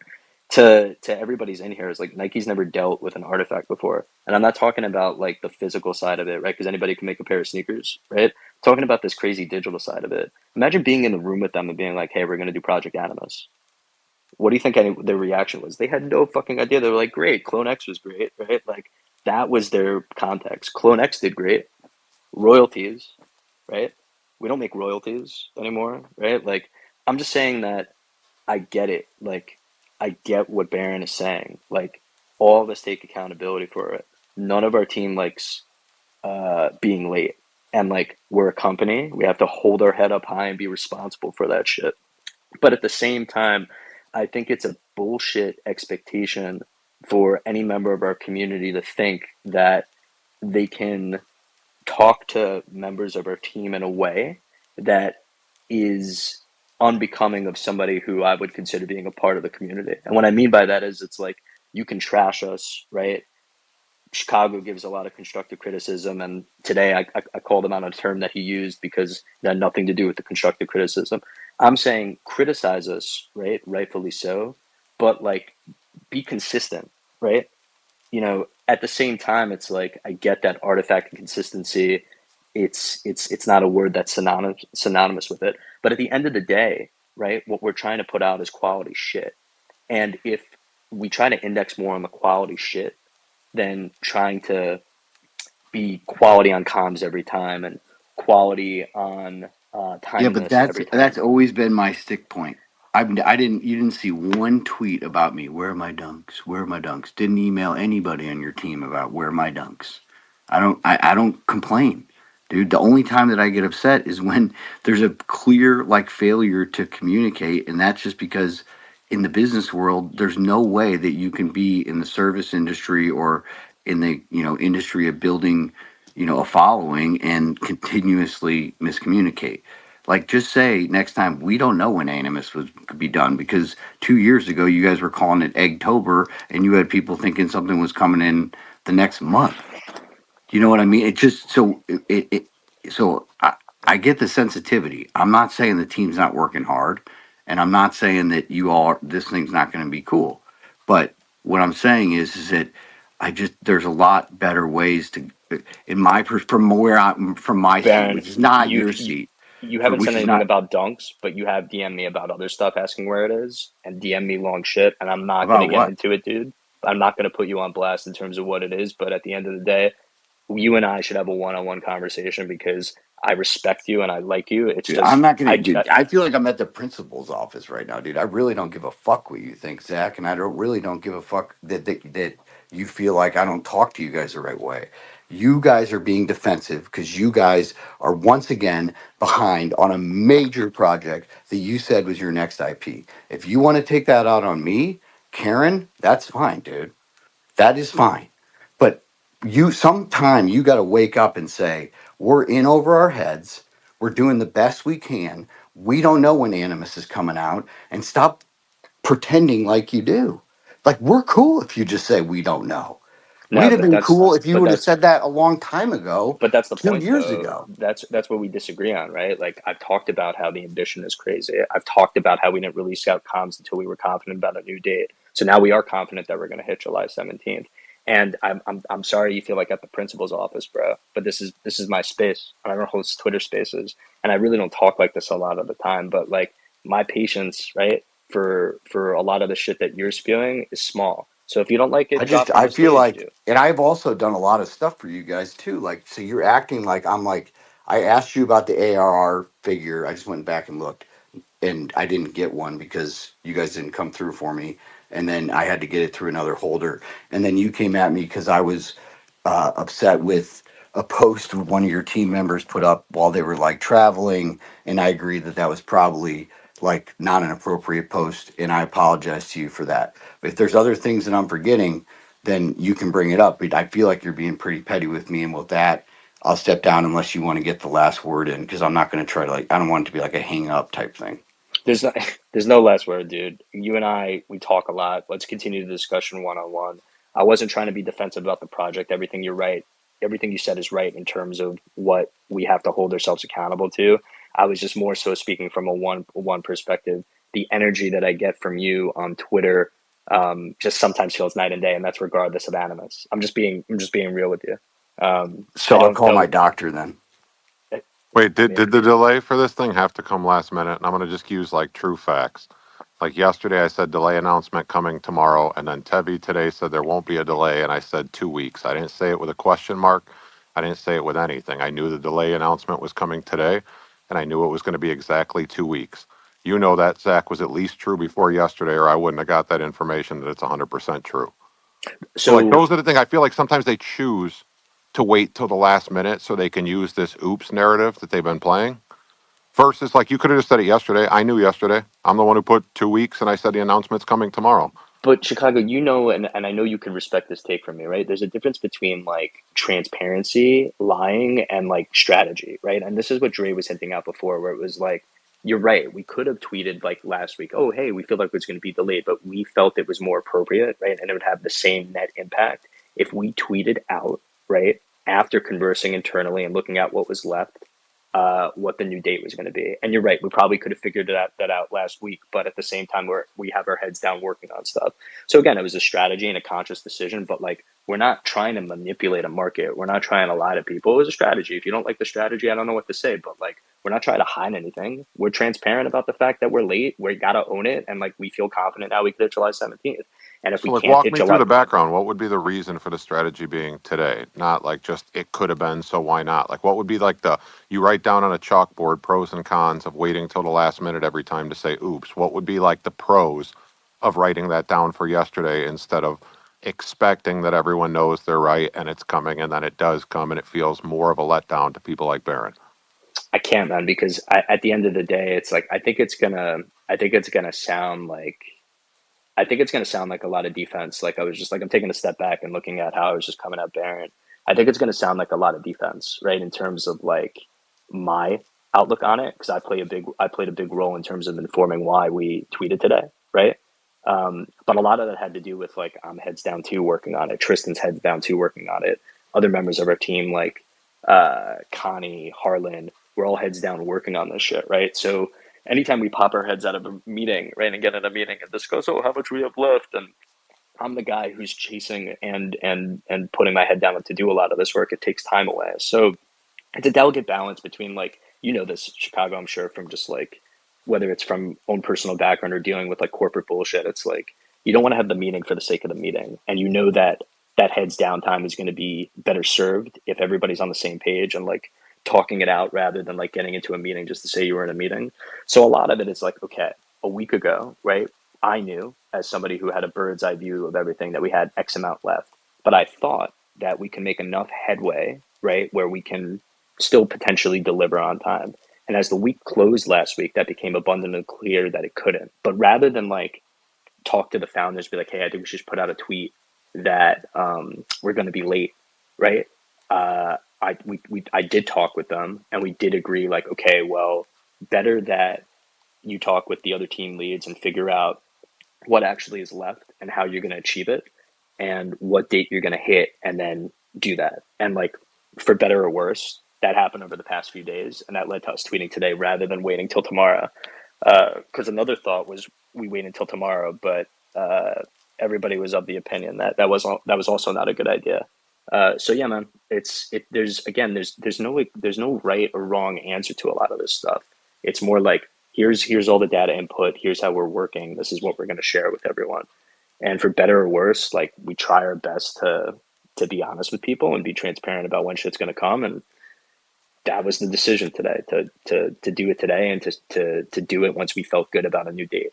And we feel good about July 17th now. And hopefully I can rally the troops and other members of our team can step up as well and we deliver and onward from Animus, That's just the truth. I think Crypto Hawk's raising his hand. What's up, man? Hey, what's up? So in the spirit of delivering a project when it's finished and making sure everything's got its bow on it, what's the kind of status for Move to Earn? Because I'm not sure what the direction is if it's months or years or 2052 or where that's going to play out. So I'm just kind of wondering what a good idea or expectation I can set for that is. Crypto, sorry, man, you were cutting out a bit. Could you ask that question one more time? Yeah, what kind of expectation could I set for Move to Earn? Just because we want to deliver a finalized project. We got the shoes in hand. We're just waiting on I guess it to go live. Can I set an expectation for months or decades or just to end a year? What does this look like? I guess I gotta laugh too at this point for the decades part because it's true. Who knows with Artifact? No, I think it's all guns blazing right now on Animus and delivering dunks and also delivering Ghost and CloneX dunks later this summer. Move to Earn in terms of the future itself is developed. It's currently sitting there dormant, meaning that we just have to activate it. We just, because we're not the biggest team, we just want to make sure we have all hands on deck when we activate it, both from a content perspective to market it, also from a quest perspective in terms of how Move to Earn is actually going to work. We have a lot of the pricing figured out, so it's all set. It's just about when we pin it in our roadmap. So I think based on where we're currently targeting after the summer, probably around September-ish, right? Once Dunks wraps up, we're gonna focus on Move to Earn. That's the moment in time. But I could say to you transparently, right, that the future's developed. It just needs to be deployed. So it's not in the app currently, but it has been developed. Yeah, that's awesome. I got my shoes on ice, so I'm just waiting for all of this to go live, and I really am grateful to be a part of this project and like network with all of you. So yeah, let's just keep it up and just be diplomatic and respectful towards each other. Cool. All right. We'll probably keep it going for another 5-10 minutes. If anybody else wants to come up and speak. If not, we can end a little early. Now, here's what I'm gonna say. Yeah. Can we? Yeah, we should keep talking. We should maybe switch this into things to look forward to. Can we maybe touch base on? You don't need to give any leaks, but can you at least paint a vague picture of what we can expect once the project drops? Like, are we strictly getting the 3D files and the 2D image? Is this going to transpose into something bigger? Does this incorporate into the clones? Is there going to be sneakers attached to these, which you probably can't speak on, but is there at least something that's being built using this brand new IP past it being an NFT project, Zach? Yeah, so unfortunately, I can't speak to a lot of that, right? Just being honest. But what I can speak to is that when it drops initially, you'll get your 2D artwork and your 3D artwork, right? And then an extreme fast follow. You'll be able to download your 3D files. Most of the collection is ready from a 3D file standpoint. There's just a few stragglers because, I mentioned some of the Murakami feedback. There's some adjustments that we have to make on the 3D and 2D NFT artwork itself to accommodate the stylistic, like the art direction for Murakami, but doesn't reflect as well in the actual 3D files if we made the changes there. It's semantics, but essentially the 3D files will be a fast follow just because there's some things that we're doing to the NFTs that we're not necessarily doing to the 3D files. So that's what's on the horizon in the short term, right? The artwork, the collectibles, and the 3D utility that's associated with that, similar to the CloneX. Beyond that, similar to the CloneX, always looking for ways and opportunities to build out the IP and provide value to holders in the form of utility, but can't share anything else at the moment, man. I know everybody's searching for alpha. I'm the wrong guy. I've told people in this space I'm the wrong guy to drum up alpha where I don't know about alpha, or even if I know alpha's coming, the last thing I want to do is drum up unnecessary speculation because I want people to buy the shit if they like it for the art. But beyond that, can't really speak to anything else. Totally fair.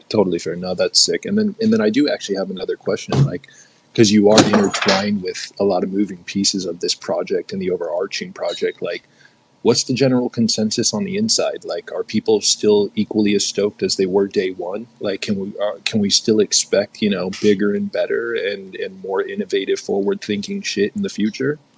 You're talking about like the vibes within Artifact? Yeah, just the overall vibes, because least us forget, right? And I also want to make a note that it's easy to confuse passion for defense. I hear it in your voice. Obviously, you wake up every day and you choose to show up and represent Artifact and go in and do all the things we're not privy to. That's passion, dog. I want to say that I recognize that. So I'm just curious, like, internally, what's the general vibe? Yeah, I mean, I think there's some. It's mixed in the sense of like, Baron hit it on the head in terms of like when I played back the combo that I was just having with Baron right in front of everybody, where he was like, Zach, I get it. And even if you're right, like, fuck it. Like, you guys are a company, you're a brand, and like, don't compare yourself to anyone. Like, even if your product you think is quality, like, the messaging, the timing of the messaging and delays is not, right? So I think I'd be a fool to say that our team isn't personally impacted by it, right? One, because we're so eager to get this out the door so that we can move on to other stuff, not because Animus isn't important, but like, we've been working on it for a very long time while we're working on other stuff, right? like if you think about what's getting delivered right now with the Animus project, right? You have Dunk shipping, right? And then you have the NFC mint flow associated with the Void, and then the traditional link flow for the OG, the all rights reserved figures being shipped, and then the NFC flows with that. And it's not as templatized yet as we want. So there's some custom work there that we have to do for each collection, right? And then there's preparing the roadmap for what's next. Harlan busting his ass below on the V2 files and working away on inventory app, right? So there's a lot of stuff that we try to keep moving while we're trying to get this beast out. I think in recent weeks, more so in recent months, right? Like Tristan and myself have had to be like the bearer of bad news to a lot of people on the team in terms of like, oh, like I want to get started on this, and Tristan and I will be like, no, no, no, like we need all hands on deck and resources to work on Animus, right? So I think the vibes are mixed, not in terms of like morale being low, right? Like morale is high. I mean, just in terms of like there is that sentiment internally. It's like, man, let's get this out the door. Like, man, like I wish we can get this out the door, and like feeling like a lot of members of our community feel about it. But on the same token, there's also like, when Connie put out that response today to that tweet, you know, like alongside me, Tristan, and a couple other members of the team who are really in and out of the project every day. There's a lot of blood, sweat, and tears that go into it, right? So people want, like I was talking to Connie today, I was like, man, dude, I'm sorry this has to be delayed again, but with the amount of QC that we have left, I don't have the confidence that this can be deployed when we want to deploy it and everybody like be happy about it and get what they want. And he was like, nah, dude, it's all good. Like we've spent so much time on this, and like we all know and appreciate the value of the artwork, even if everybody doesn't. Like, let's make it right. So I think it's a mixed bag, dude, in terms of like everybody wanting to make sure that this project goes out in the way that I want it to go out, like really taking pride in it, but also like being real human about it, being like, man, fuck, like I wish we could like get it out and move on. So I'd say it's a mixed vibe. Morale is high. It's just like the vibe in terms of like getting this out the door is a bit mixed. Fair. And then I got one more question. And I don't think you're giving away too much, and I honestly feel like that there's a lot of value if you give us a yes or no answer to this question. But on top of all this shit, right? So just to be clear, all the things that I've stated tonight was just recognizing all the work that's going into it. So when I say this, it's not me being insensitive to the fact that there is a lot of work being done, but selfishly, I'm still a human, so I am curious. Can we be expecting at least another full line of clothing coming soon? You're talking about for CloneX, Animus, or like either? Literally, just at this point, Artifact has solidified itself as a brand, right? Because you've touched on a few different aspects of what people are looking for when they're trying to put together an outfit. I feel like you're chilling there. So I'm just curious, can we expect more clothing besides just an Oops shirt, which I love, by the way, and I love all the clothing. I want more. Yeah, no, man, I feel you. I mean, the reason why I got into Artifact was because of the sneakers and the fashion, more so than anything else. TBD in terms of what's coming. Again, it's the same line of thought in terms of what I can't speak to in terms of what's next on the horizon for Animus. But yeah, man, I mean, it's a creator-led org with a fashion-first focused mindset, and how do you provide that digital, merging world aspect to it too. And that's not just me trying to put out the cookie cutter, like cheesy line. It's just like the lens that we try to look at everything at. So that Fair. thought is definitely Fair. being like put into in terms of like what's next, whether it's apparel or footwear. Okay. One more question. Is there a world soon, and by soon I mean before the end of 2024, are we going to see any real integration? Because Nike owns Artifact, right? So Artifact's IP is probably a percentage of Nike's as well. Are we going to see any real usage or actual blending of the worlds of Nike using any of the IP that Artifact has created? I should let I was gonna say, I know Chicago, you're putting your thumbs down, but I was gonna let you take this one just in terms of the thing that you keep saying that Nike really cares. What Nike really cares about, those 4 letters. RFID, that's all they care about, so they can kick this team to the fucking curb and put these in my Jordans. Like, thanks for the kind words, sir. I'm just saying, but if they let you go, Which then you I get the full tech benefits part. and shit. I hope you're not 1099. I get the tech part, and the tech part is sick, but I'm trying to be, optimistic at the same time. I'm also realistic, but like, just throwing this out there. Are we going to see like a fucking Animus in the Nike store? Are we going to see a fucking clone in the Nike store? I Like, when the think, fuck is that going to happen? yeah, so it's a fair question. I'll answer it from multiple ways, and then I'm curious to see what other people think, like Dre, Tubby, Golden, because there's no wrong answer here. I'll give you my take, right? In terms of like CloneX and Animus being featured in a Nike whatever, right? I mean, there's been, I wouldn't say a lot, but there was a cool Easter egg in 2022, even if it was a really small Easter egg with our blue-haired like clone girl, like a lot of the who we consider our mascot. She was a poster on the wall of a big World Cup ad, right? Which was a cool moment for our community, even though it was subtle. But like, you got to think about it, right? Like the World Cup, the biggest sporting event in the world, Nike, the biggest brand in the world, right? And like, even if it's a subtle poster on the wall, the fact that they were like, "Yo, we're cool with doing this," right? Like it was a big deal, right? So that's already been done, right? Now, in terms of like it being less subtle and happening more frequent, I think there's a lot of hurdles we have to overcome, man. I think the state. You got to think about the state of Nike right now, right? Like Nike right now, they had like their worst earnings call in a very long time, right? I think in like last 30 years. So like Artifact aside, like take Artifact out of the picture, like Nike's not doing as well as it would like to, by a long shot, right? So there's a lot of refocusing going on at Nike. And there's a lot of reasons why that's happening at Nike. And we could spend a whole nother space talking about that. But I say that because it's like, in order for Nike to take the leap in terms of like, okay, we see what Artifact's doing, we see the vision, we want to take clones and Animus and put them in all these stores. There's just a lot more foundation, right? And like at bats that need to be put there. A lot of to what we were speaking to too, in terms of like not just hitting dates, but like the because it'd be one thing if like we didn't hit dates and like everything that we're doing was resonating with everybody outside of the Web3 bubble, but like us, like most projects, right? Like we're still very much in this bubble with a little bit of appeal outside of it, like with dunks, for example, right? But there's just a lot more bridges that need to be built and a lot more education that needs to happen for a Nike to be like, oh yeah, let's put an Animus in a store or a clone into a store. And then like, how does that ladder up to the overall strategy, right? Of Nike, not just Artifact. So I think a lot of work has to be done there. But what I will say though, and then I'll toss the mic to somebody else in terms of like thinking how beyond RFID, like Chicago was saying, beyond the NFC tags, it's like these dunks potentially could do something, right? We have the mod challenge right now, and regardless of people thinking the mods are cool or not, like that's a potential business there, right? If Nike wants to explore that, right? Like they've had sneakers in the past where they've had attachments, right? But like not like this in the way that it's being presented and marketed, right? So there's something in there. And then the platform of the dunk, it's like, okay, like, do we keep doing this with dunk in terms of other colorways? Do we do refreshes on other silhouettes, right? Looking at the dunk as like a platform, right? In terms of like, how can we get innovative with new sneakers or refresh old ones instead of just like dropping news like, oh, we're going to re-release like the Wu-Tang dunk, right? Like getting a bit more creative. I think that's where they can take a lot of the great stuff that we've been putting out there and put it into practice, right? In terms of, taking what we've built and putting it into the masses.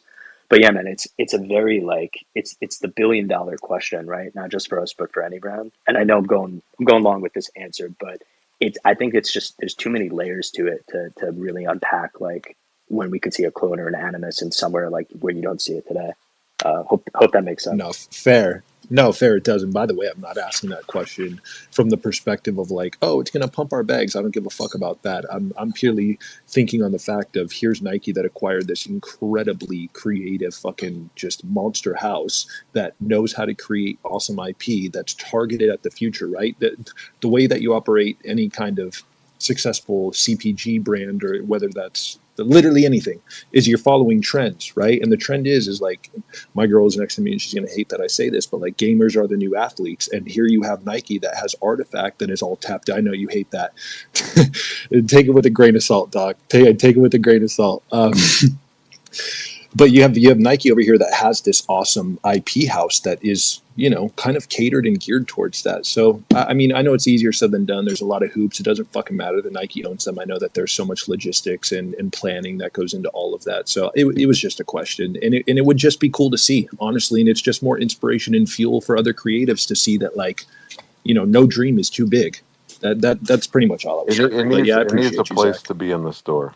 Like just throwing it out there, like until they have something to sell people behind the marketing, throwing the gaming narrative into a sporting brand isn't going to help them in the store. It's just going to make the 20,000 holders repost and share that it showed up on the wall of the Nike store. Like when You're that so market is right. You're there, so right. then it would make sense to do it. But for the short term, they have nothing to sell, nothing to do. So taking even Ja Morant off the wall to put up a clone has no value because most of the world doesn't care about a shoe made for gamers yet. Not going to Yeah, discredit that they You're can't right. ever, but You're right. today, nobody gives a fuck outside of this about the gaming shoe. People care about a yeah. gaming chair. And I would agree with Chicago. Like he put it much more succinctly. It's like Nike would have to make the decision where it's like, if we're going to do this, what is it replacing? How is it driving value? And like, is it sustainable? Right? And like, they can't answer that question yet. Even if Artifact was doing like an even better job, right? They'd still struggle to answer that question because like they have much bigger problems on the horizon than like what Artifact is doing, right? So, yeah, no, I think Chicago. I think you hit that head on. And this is what I always say every time I jump into a space, every time we speak about Artifact, every time we speak about the future and shoes and any of those things that come under the same subject, is the culture perpetuates what lasts forever. And if the culture got behind what's happening here in Artifact, outside of this Web3 bubble culture, not just here, it would put the driving force into view for Nike to see and reconsider. Oh shit, they got something new, they got something fresh, they got something that can be built upon in the upcoming years into the future. Let's put some more energy and vibes into this.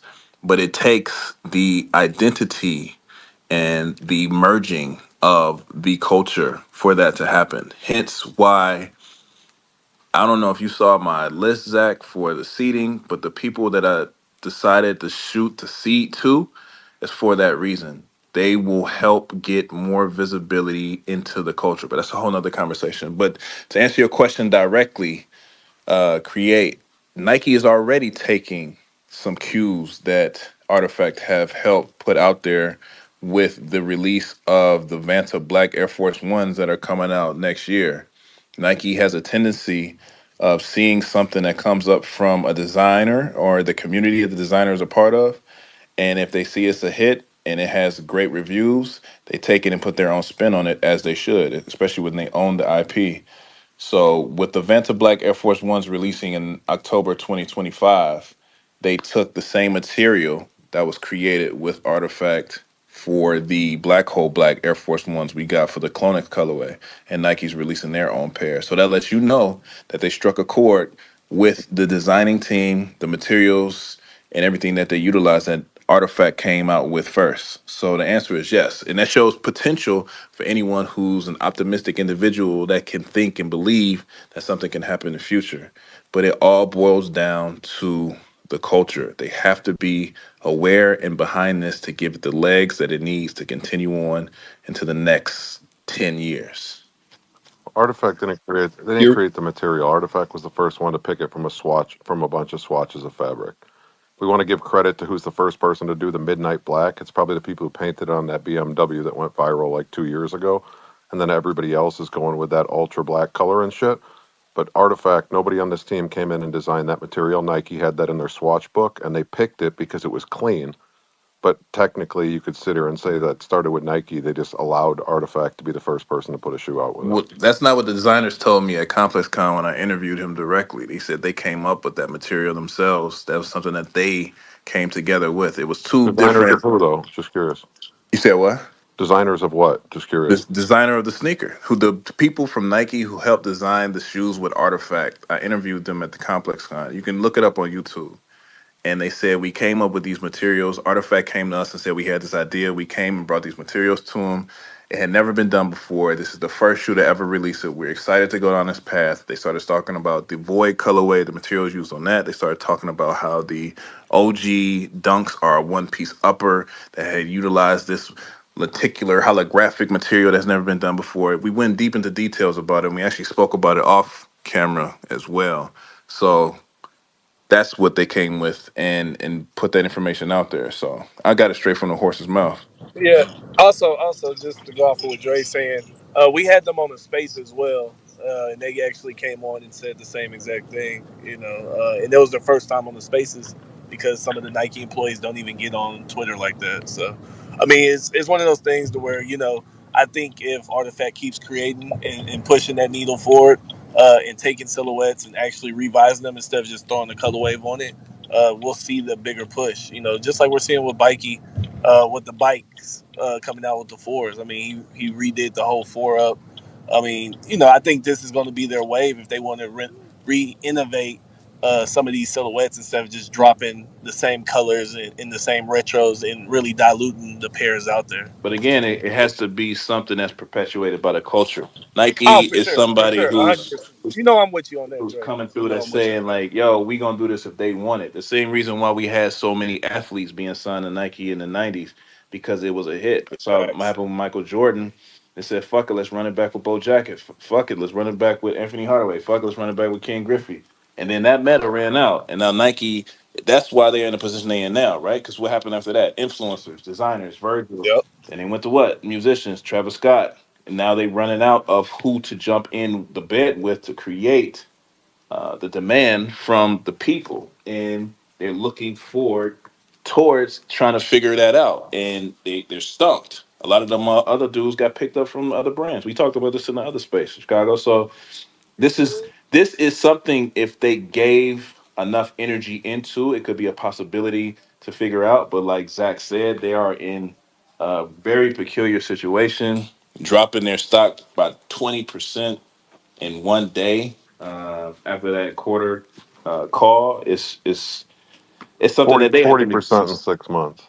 Yeah, I know you ate on that short too. I should have jumped in when you jumped in, but uh, yeah, man, it's a different time. It's a different time. We can see what can happen here because we've been here in the trenches every damn day to understand what's going on. But the culture has to understand, and I truly believe that's the answer. I know that to be the answer. It just takes the energy behind creating the pathway in those bridges between the vision that I have for the answer and the execution that can happen for the answer.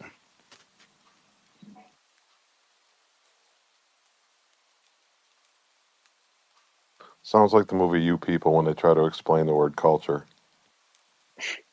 I mean, it's hard to even define Zach that caught for that. I real. heard the laugh. It's Yeah, hard. It's hard to define that for real because people gonna have their own spin on it. But I mean, when I say it, people, those who know. Those who don't will learn quickly. uh, yes, sir.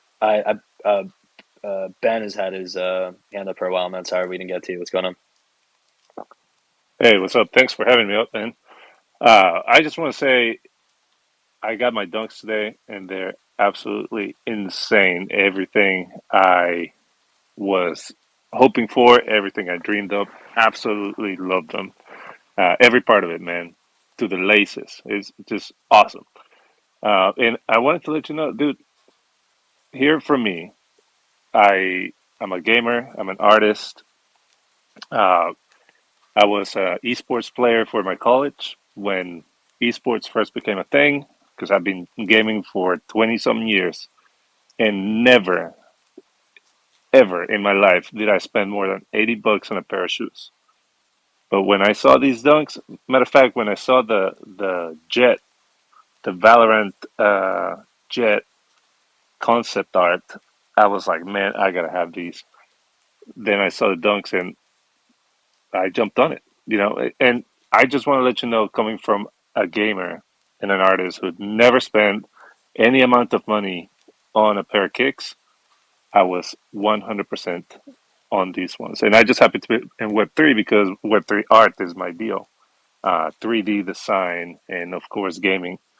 Um, but take it from me, I'm just one person, but the effect that this pair of dunks had on me bro.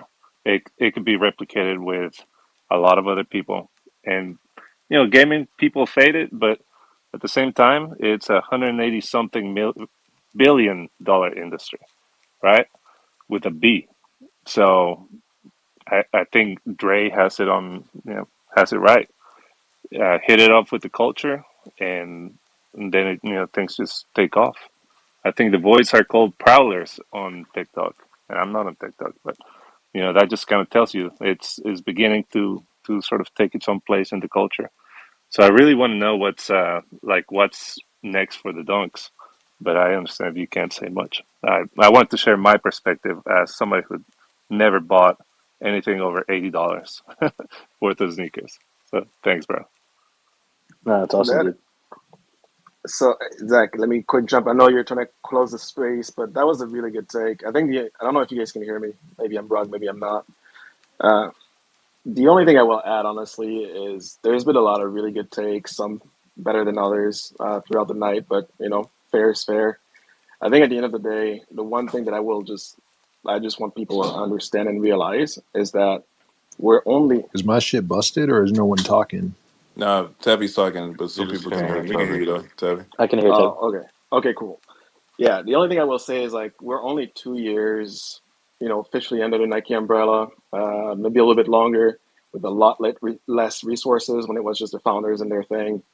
And when you think about a business, growing a business, like scaling it up, going worldwide, it takes decades sometimes, right? So if you're in this, you're worried about, like the early days and this happened, that happened, this, that, and the other, and you are incapable of looking 5, 10 years out. This may not be it for you. That I guess that's really where I'm at.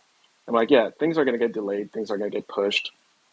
Could there be better communications? Absolutely, but this is going to be a long journey. There's going to be a lot of mishaps, more mishaps happening, and this won't be the last one, right? But if we want this to scale, we want this to appeal to people. You want people to like come in and be interested in all that. If the first thing they walk into is like skeletons from like 10 years ago or whatever, or people being super upset and not looking at where we're going, and they're still always focused on where we've been, this will not scale. You will not appeal to anybody, right? So just something to keep in mind. Just saying you got to bury it doesn't mean the people got to bury it, and it's not going to work that way. I'm No, no, just no, throwing no. it out there. I'm not saying First bury it. step to recovery is admitting you got a problem. Chicago. I never said bury it. I'm saying you need to balance it out, right? I said that if I walked into a space and I didn't know anything, right? And I walked into a space and the first thing I heard was you going on about like the founders 5, 6, 7 years ago did this thing and had like fake shoes, this and that and the other. I'm like, okay, what did I just walk into? Versus how Create came in, right? And said, yeah, there's it, think this, that, and the other that are not the greatest. But if we look at purely the time, the effort that goes into this, now I'm like, I'm hooked, right? And like, yeah, we can sure have the differences and all that stuff, but you got to balance it out. But it's also important to hear people out. So not throwing shades on anybody. I'm just saying it's going to be a long journey and it's not going to be perfect. So just get used to it not being perfect, is what I'm saying. Trophies and tombstones last forever. All right, you got to have the last word. You do you. But I'm just that's you're bringing it to specifically my thing. I'm just saying, like I'm with you, and I hope that this all can balance, and I hope this thing can win in the end. But just saying that I hope that people don't walk in and see the negative. Like this is the internet. We're way past that. Like that stuff's going to be there, and most people are going to be educated making decisions on all the stuff they see out there. So you just got to accept they're going to see it, and the best way to deal with it, like I've said for 2 years, is to address it and move past it instead of shade around it every time. And that's the problem around here a lot of the time. That's it. You address it. Some of these things, everything I've said about the founders, address that shit, move the fuck on. Because Jeffrey Epstein would have loved for everybody to forget about the bad shit and remember only the good shit. all right. So let me ask you this: a direct question to you. Then I'm speaking to you specifically. If you put your little thread out there, you said this is everything they've done, and they came out and said, yes, Chicago, we did all that. Does that end it for you? Like you're in a happy place and life goes on, or we're I'm not. gonna. I don't have to answer to that as the plus, but I mean, would I have the Wow, same? No, really? would I have no? But would I have the same narrative on it? Not exactly. You can't fault somebody when they accept responsibility and move on and stuff. But when everybody shades around it for so long, it doesn't go away. Like that's just the real simple of it. It doesn't go away. And Yeah, but I'm I understand why they can't. There's certain things that a lot of people in Web3 can't just admit and move on. Gary Vee's conscience eats him every day, and I'm sure he would love to accept the mistakes he made in 2021 and 2022. Because do I think he's doing better? Absolutely. But he still can't get around that for legal reasons of the reasons people can't talk about this. If certain things get talked about, then the parent company always has the rights to fucking cut people off and do things. So I sometimes dig at stuff because I know people can't respond to it the way that they should be able to respond to it. But when you sell your ass to the fucking VCs, this is the way the world works. Like it just doesn't matter. When you do that, that's your choice. You made it and you got to own it for as long as it shows up. You know, like that's just it just is what it is. R. Kelly made great music. He made a couple bad mistakes. That doesn't mean that he gets to ignore the bad mistakes so we can listen to good music. What about Diddy? Are we counting Diddy out, man? He made too many hits for us not to. Diddy's made a lot of mistakes and he's gonna probably shut up and they're probably gonna keep this shelf for the reason I told you this was all about. Like that's just part of what they gotta do. Like, do I think Diddy wants to come out here and at some point get some shit off his chest? Absolutely. He can't get it off his chest or he goes to prison. So there's just certain shit you can't. Gary Vee can't get shit off his chest or he goes to prison. He can't say a couple of other things on the internet or I put him in prison. So like there's just different moves around that. Like people know the rules and they know the restraints they have and they just have to live around them. Benoit for the first time DM'd me today. And I gave him a list of 9 things and he fucking responded to one of them about Taiwan swag. And I'm still waiting for the response. So are you going to say the other 8 are bullshit?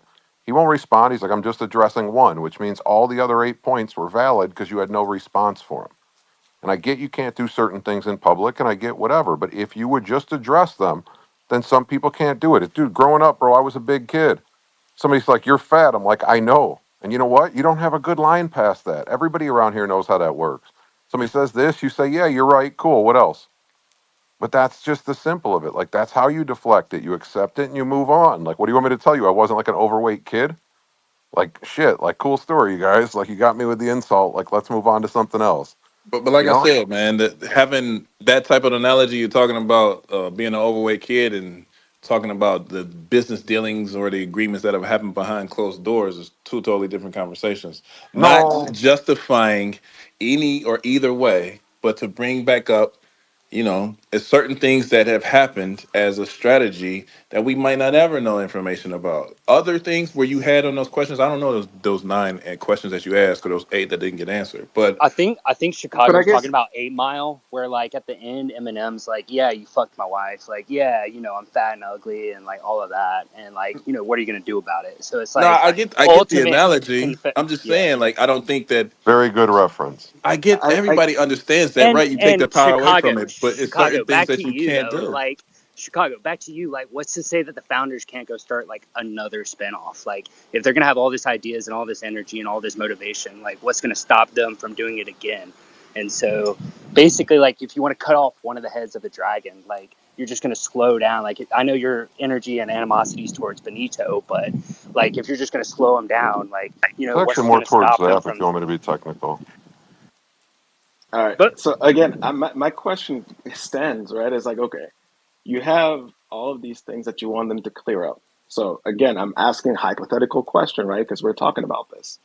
If they come out and they admit to all the things you're claiming are true for what you're saying, right? I wasn't there, I don't I know. You wouldn't know better. waste as much fucking vocal fucking pressure on it. Like that's the Okay, truth. cool. Doesn't but that's not gonna like make me sign an NDA that I'm never gonna No, fucking say anything absolutely again. not. You speak your truth. I'm not telling you to speak one way or another. I really don't care personally, right?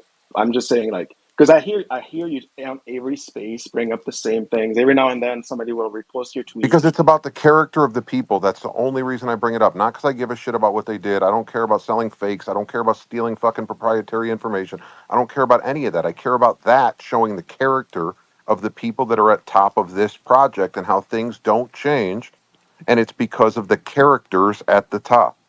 That's it. It's a character reference. I don't give a shit. We could say there's probably a million other things I could come up with, but like the ones that matter, it's talking about the character of the people and it always gets pushed off as, can you just stop this, or can you just post it and be done with it, or will this? Nah, like it's not going to change the fact.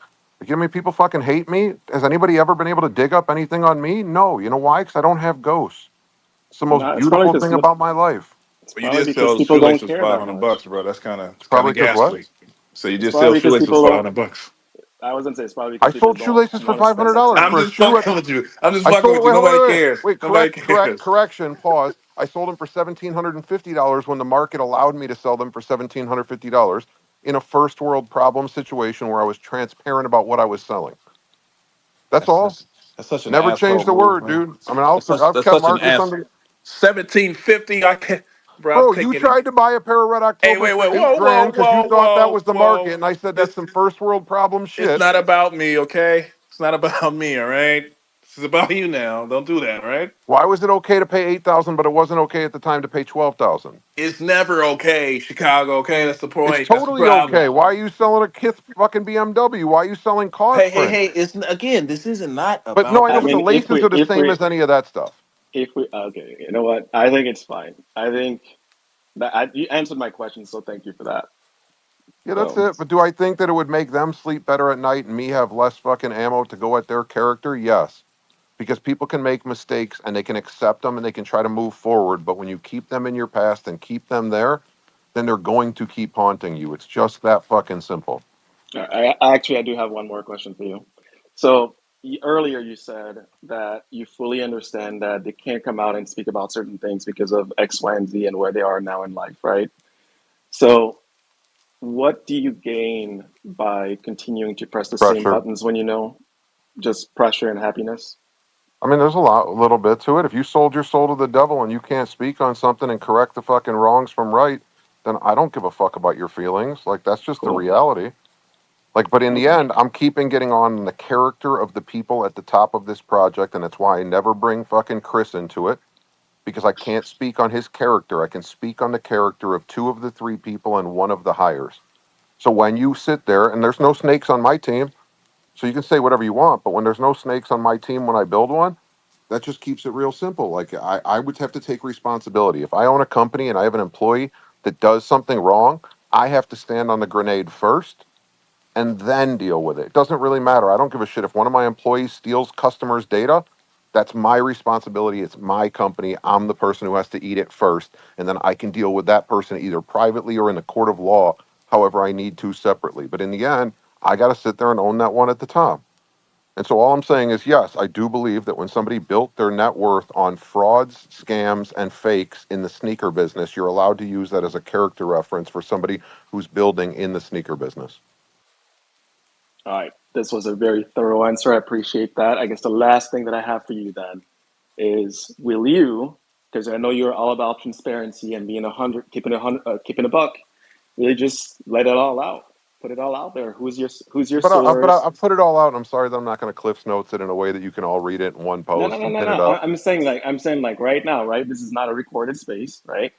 You You listen, said listen here. If you want me to get it out with somebody that's going to allow me to get it off my chest and do it, I'm yes. inviting again Benoit Zap to deal with this head the fuck on so they can move past it. And if they don't want to, I'm not entitled. I don't give a fuck if they ever talk.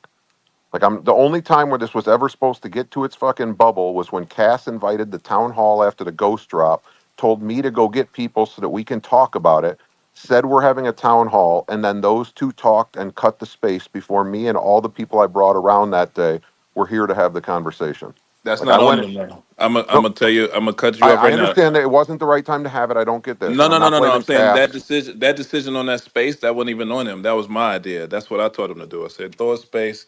Make sure y'all say this. Get the information out, and have other people talk about it. So that's Correct. not And then on them. you did. And then Cass said, Al, go ahead and get whoever. We'll have this town hall and we can talk about it. And then when the space came, they I said know, what but they that's what I'm needed to saying and to you. cut it. Cass had a different. He had other information, and he had put that out there before I had spoke to them and said, "Yo, let's handle it this way.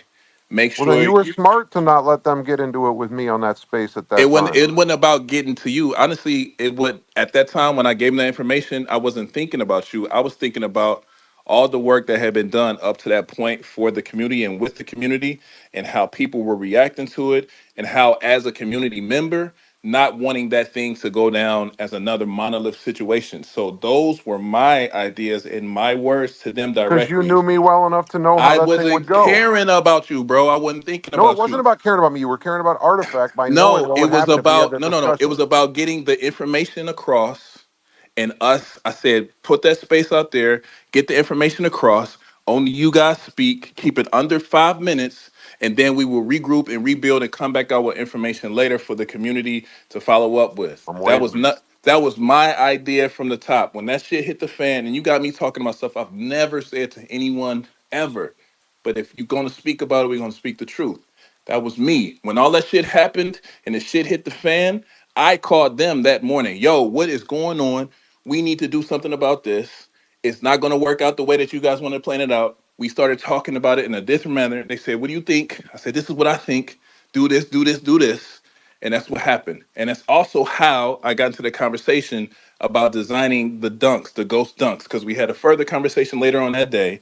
They asked me questions about the build out on that, the information that came along with that, and that's how it went down. So So don't we can now I also confirm that the ghosts were nothing more than an idea before they fucked up and had to fix it with it that day. no, we can't confirm any of that shit. I ain't nothing I We said nothing can. about It that. was never I designed. You said didn't start till after that convo. I just laid out what happened, and I'm saying that to And you that's when because you started you're working on putting out something that wasn't information that's there. not true. That's not the truth. It had nothing to do with how you were going to say and what you was gathering and none of that.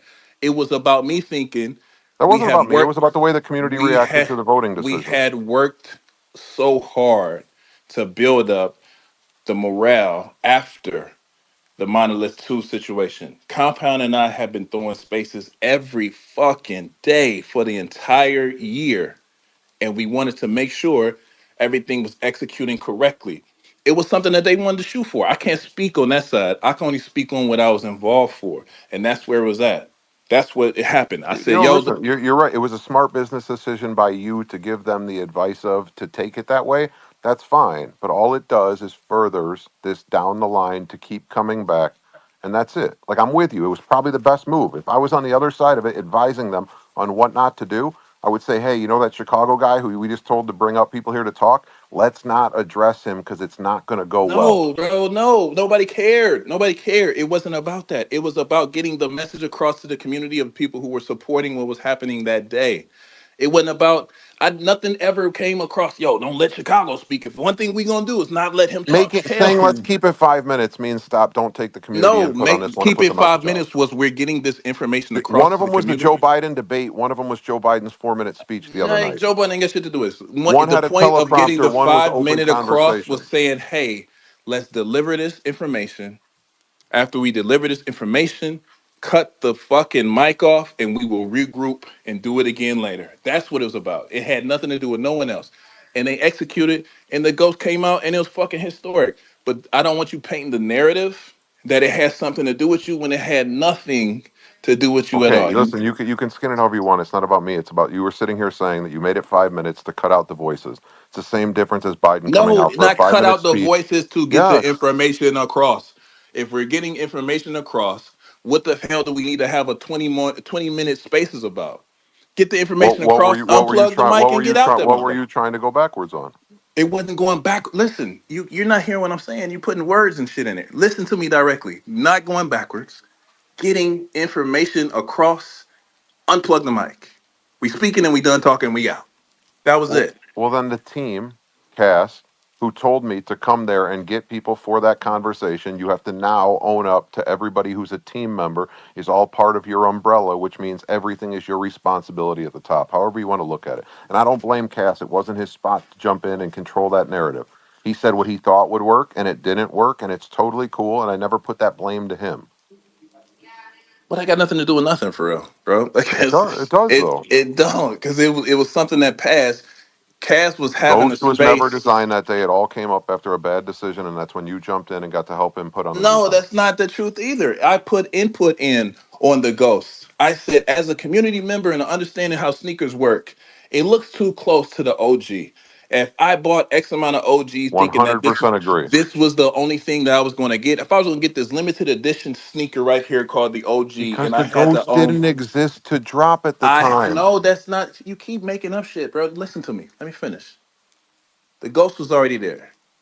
I saw the It was a ghost. sketch. I said, "Yo, as someone who understands sneakers, let's change this up because if I bought the OG knowing that I can only get it with this monolith sneaker that came out of the monolith, and then it came out another one that looks similar to that one, I'm gonna be upset about not getting that one and it looks like this one. Let's switch it up. Let's do something different." I super agree that you And made good changes to that shoe that's to make it where the make sense. conversation came in of the assisting on the co-designing, like I said I was doing. That's how it happened. Another But it piece of alpha, just so everybody knows, the sole person behind the idea of the offering was also Dre. Just want everybody to. Nah, I'm just kidding. It wasn't Dre.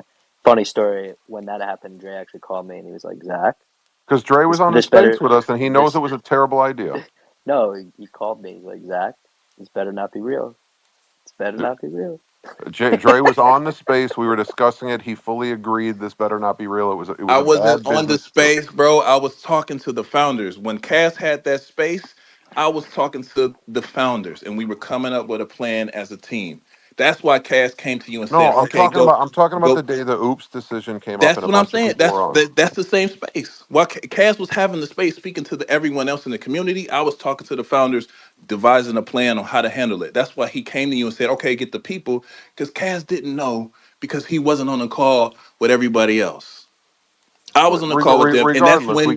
we can all agree the voting decision was a bad decision. However, it got mitigated, not a No, big I'm deal. just no, no. We That's we're the not. least of You're an issue. skipping over what I'm saying to you because you keep coming back to that Cass situation. No, It I'm not coming had back to no, the cast. I'm talking about the voting part. but the vote, it had nothing to. Cass was speaking to the community. He didn't know that they were going to have the space from the artifact only account, and that Zap was going to jump up and have those words. Cass was already dealing with the Two community. totally different things in this spot. I mean, I'm with you. I totally agree with what you're saying. It's news to me. That's totally cool. It's not knocking anything with it. I was just talking about how the whole community, or most of, found the idea of the voting mechanism to be a bad business decision, and however they mitigated it is cool. You came up with probably the better idea that anybody had that day and how to, and I guess salute for figuring out the best way to get through a bad day. But I was just speaking on the fact that the decision in the first place to have a decision was the terrible idea that most people agreed on. And then this was the solve to it. And most people then in the community jumped up with some W comms. I love the way that you change around this. And it's cool. Like, that's fine. That was also true. The decision Exactly. was terrible, and the way to fucking pivot was great.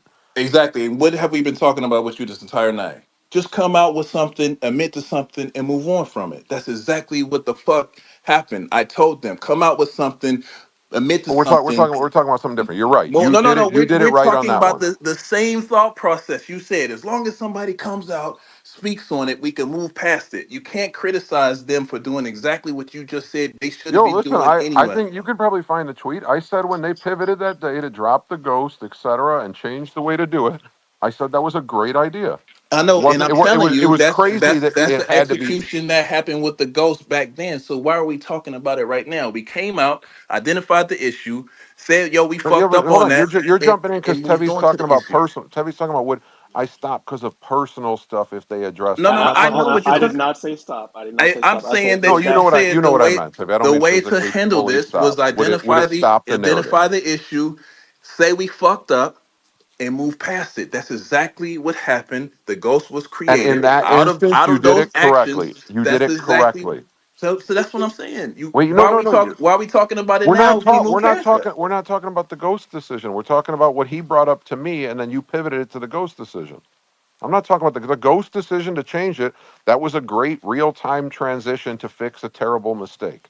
That's Right, it. and you just brought that up, saying that this happened because they were trying to avoid me on the spaces. I clarified what really happened. We identified the issue, said it was an issue, moved past the issue, came out with a great result. No, Which well, which are good, the ghosts that will be coming out but in August, and we're doing the same there's thing. still two different issues. That's all.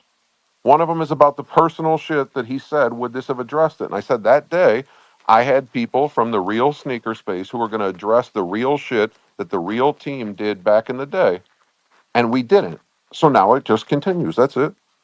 Like, this stuff's all going to be there. It's all facts on the stuff that I sit here and tell you with, like, some of them. The ghost shit, I'm not arguing.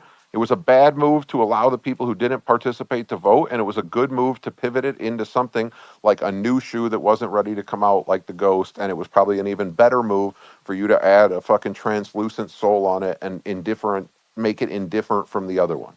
Like no argument. They looked really similar. Like those, we're not. You don't have to like take one of them and like invalidate the other. Like one was a good decision, one was a bad decision, and one of them we're just talking about would it have happened ever if that got addressed then. So it's cool. Like that day was probably a terrible start and a great finish. I don't knock it.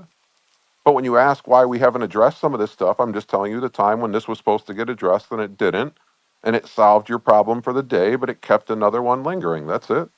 And even to this point, like I said to you, no one has ever even found out that information and what happened behind the scenes for it to execute in that manner. Because why? It was a business strategy.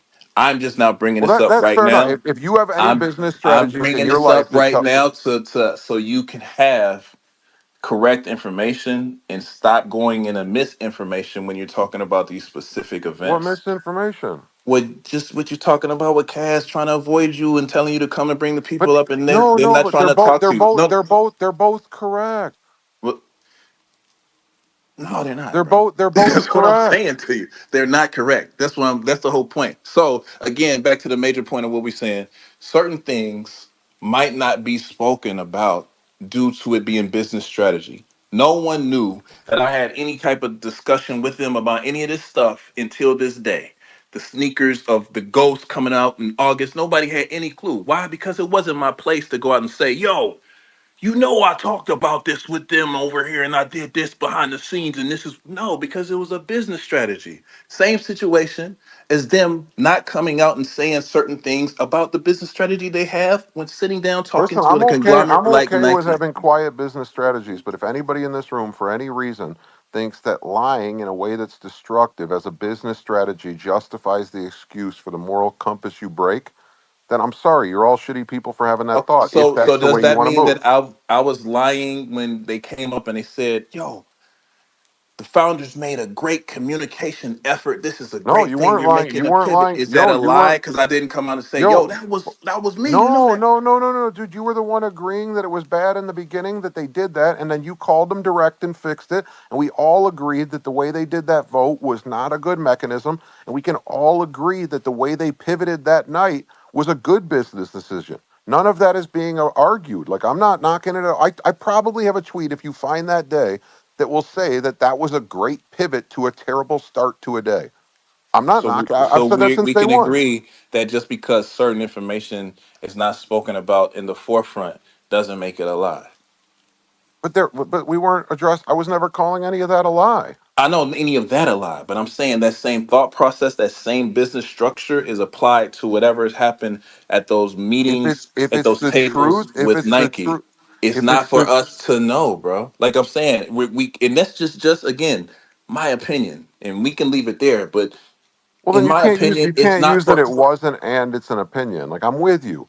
The ghost was a pivot to the mistakes that were made that morning and that day. I said that the bigger problem wasn't that they pivoted. That was great. I said the bigger problem was that people, after this many years in the industry and this many years in the project, woke up and thought doing that would be a good decision. It just showed more character. That's it. It showed the character flaw in the people, which is all I've ever cared. I don't care. I'm not sitting here knocking saying that everything they do is stupid. A lot of the shit they do is genius. Gary Vee does fucking 80% of the shit he does is actually high level genius.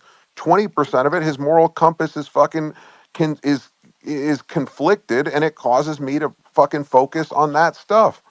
Like I don't care how you look at it. If you live life as a good person will never fuck you over, but a good person is allowed to fuck up. Just remember that.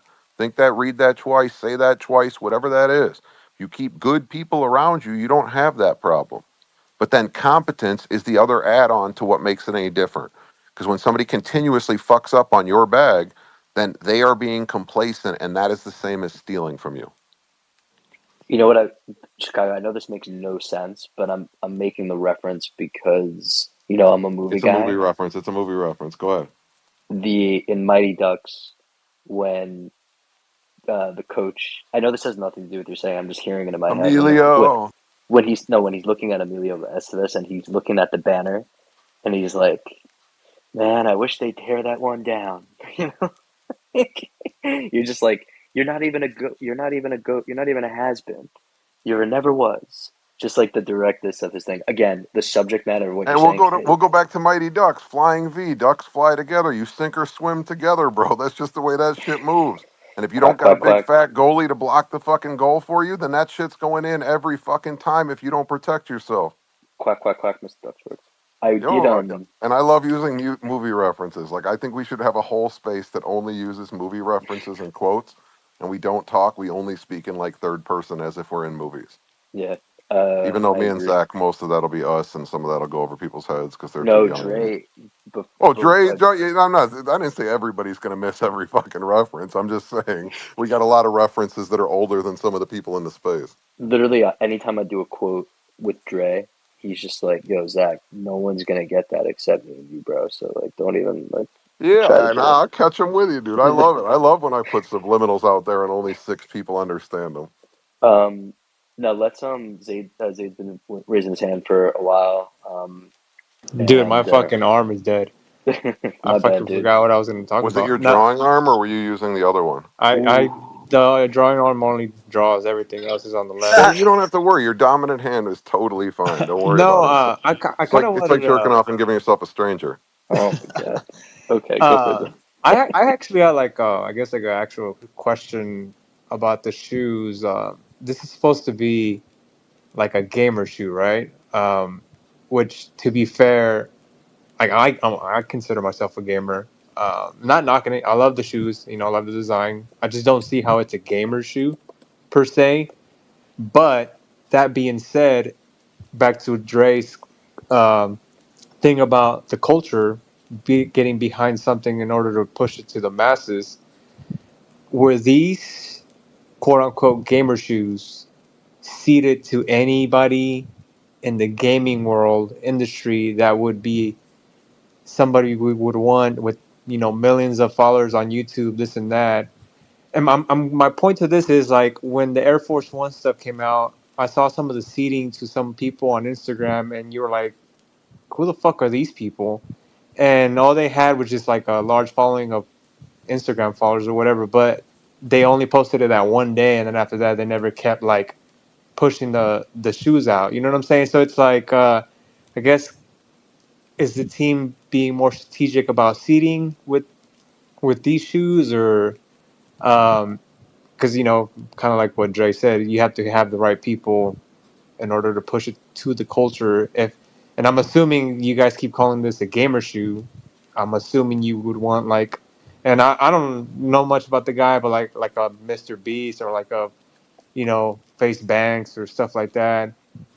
The Which difference I've is, do heard. you seed the shoe or do you give them a check with the seed? Because to be honest, if you seed 500 pairs to people and all you give them is the shoe, 10% of them being active would be a really good ROI. Well, the thing is, I saw Face Banks at the booth at ComplexCon. I'm assuming he got a pair, but I've never seen him post anything about it. He probably paid So, for it and or got a free $222 bonus when he wants 25,000 for a post. but that's what I'm saying though. Even though like he was there, like after that, like I don't see anything that I'm assuming he bought them. But and you know where I'm going with this? Like, is the team doing a better job, like feeding people that actually will help push this, and not just post it one time? Oh look, Take the pillow off the mic. these And you shoes. kind of muffle. Oh well, just like people did with Air Force Ones, where they just posted them that one time they got them, and then after that it's like whatever. But you speaking about the same thing that I was talking about, getting the culture involved. When you get the culture or people who are Well, no, interested no, no. in what's Yeah, I happening agree with you. I involved, agree with you in that. I'm that's just, the only way that I mean, for real, let's call a spade a spade.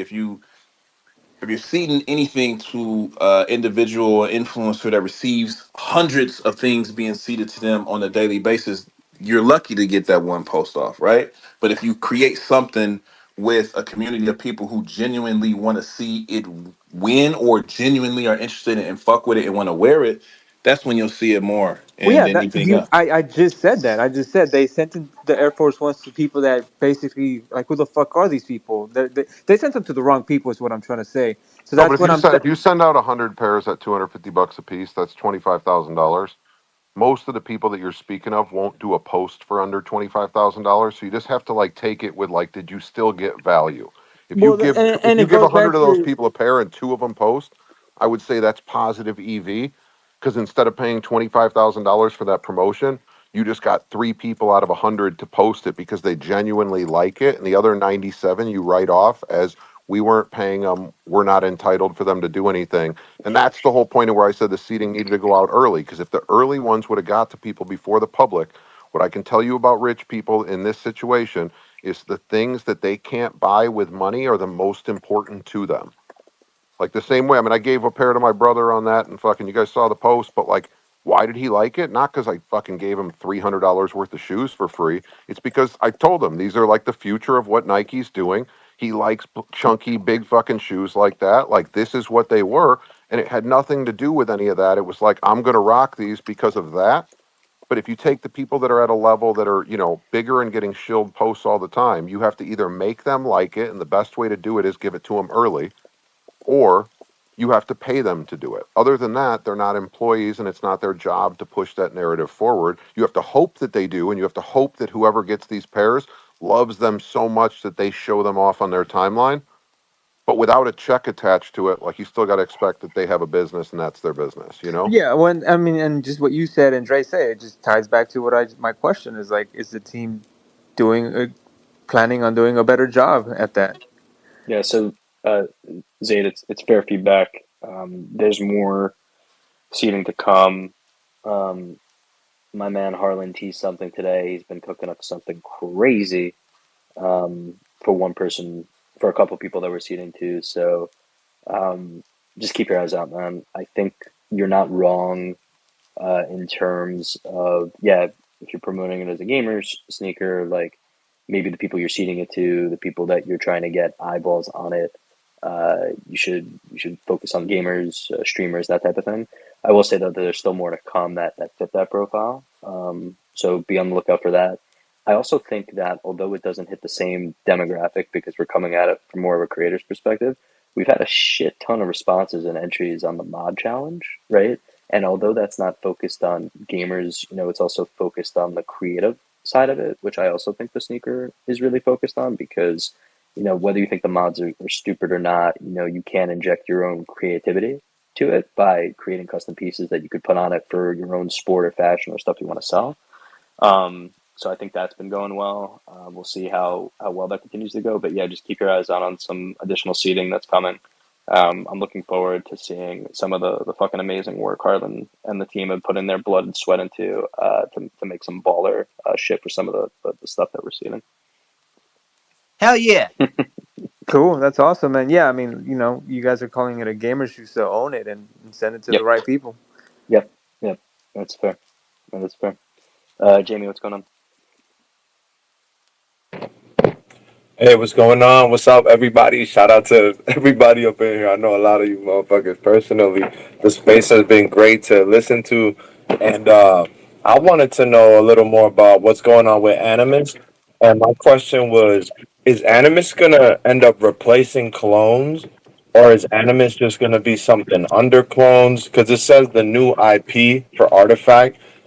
And I just wanted to touch base on that a little more to know, what's going on with that project. Since it did get pushed back, I think a little more insight on what's going to happen or what it is would be kind of cool. Uh, yeah, I mean, it's definitely not going to replace, right? The collections are both going to exist side by side. I think from the jump, we've been like marketed it as, our Pokemon, right? Like pet companion project. So it definitely exists alongside clones. Excited for the reveal video to drop. Again, I know touchy subject. We really wanted to put it out tomorrow, but there's a delay there, obviously. We won't get into it again, but really excited for that reveal video to come out to show a bit of like that lore coming to life. A special member of the community who we worked with on it. Excited for him to continue to get some more dues and props once it drops. I know a lot of people could speculate on who that is, but without saying his name, he crushed it. Harlan helped oversee the creative direction of it, and that's a really fun one. So you'll get to see a bit of how we look at the two characters together, just from like that piece of creative. But yeah, no, they're two collections. Animus isn't supposed to replace clones. It's another entry point into the collection. Originally, right, it was supposed to be a bigger entry point into the collection when the collection was thought to be a lot more. But we decided to prioritize our clone community in terms of um, both the incubation mechanic and the distribution of remaining Animus eggs that people didn't claim. So I don't know if that answers your question fully, but they're meant to exist alongside each other. Yeah, that kind of does. Ooh, Thanks for that. Ben, thumbs down, bro. I don't. Tell me why. Tell me why. Well, I'll tell you why.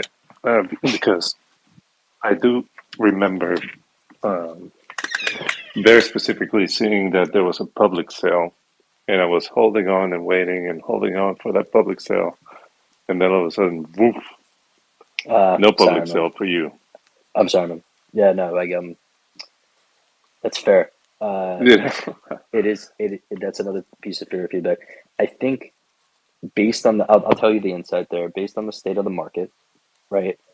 Um, talks with Nike, talks internally, a ton of insights and feedback from our community, right? About it not going to be it's not going to be received well if you do a public sale.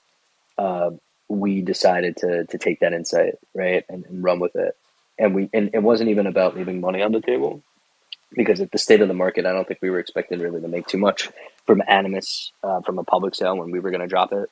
We also didn't want to do a public sale, knowing like at that point, right, when the decision had to be made, there was still so much work to do on the project that like we didn't think it was fair either. So yeah, man, I'm sorry that you missed out on a public sale. I think the eggs are at a price point compared to where it's been historically, where obviously it's a better entry.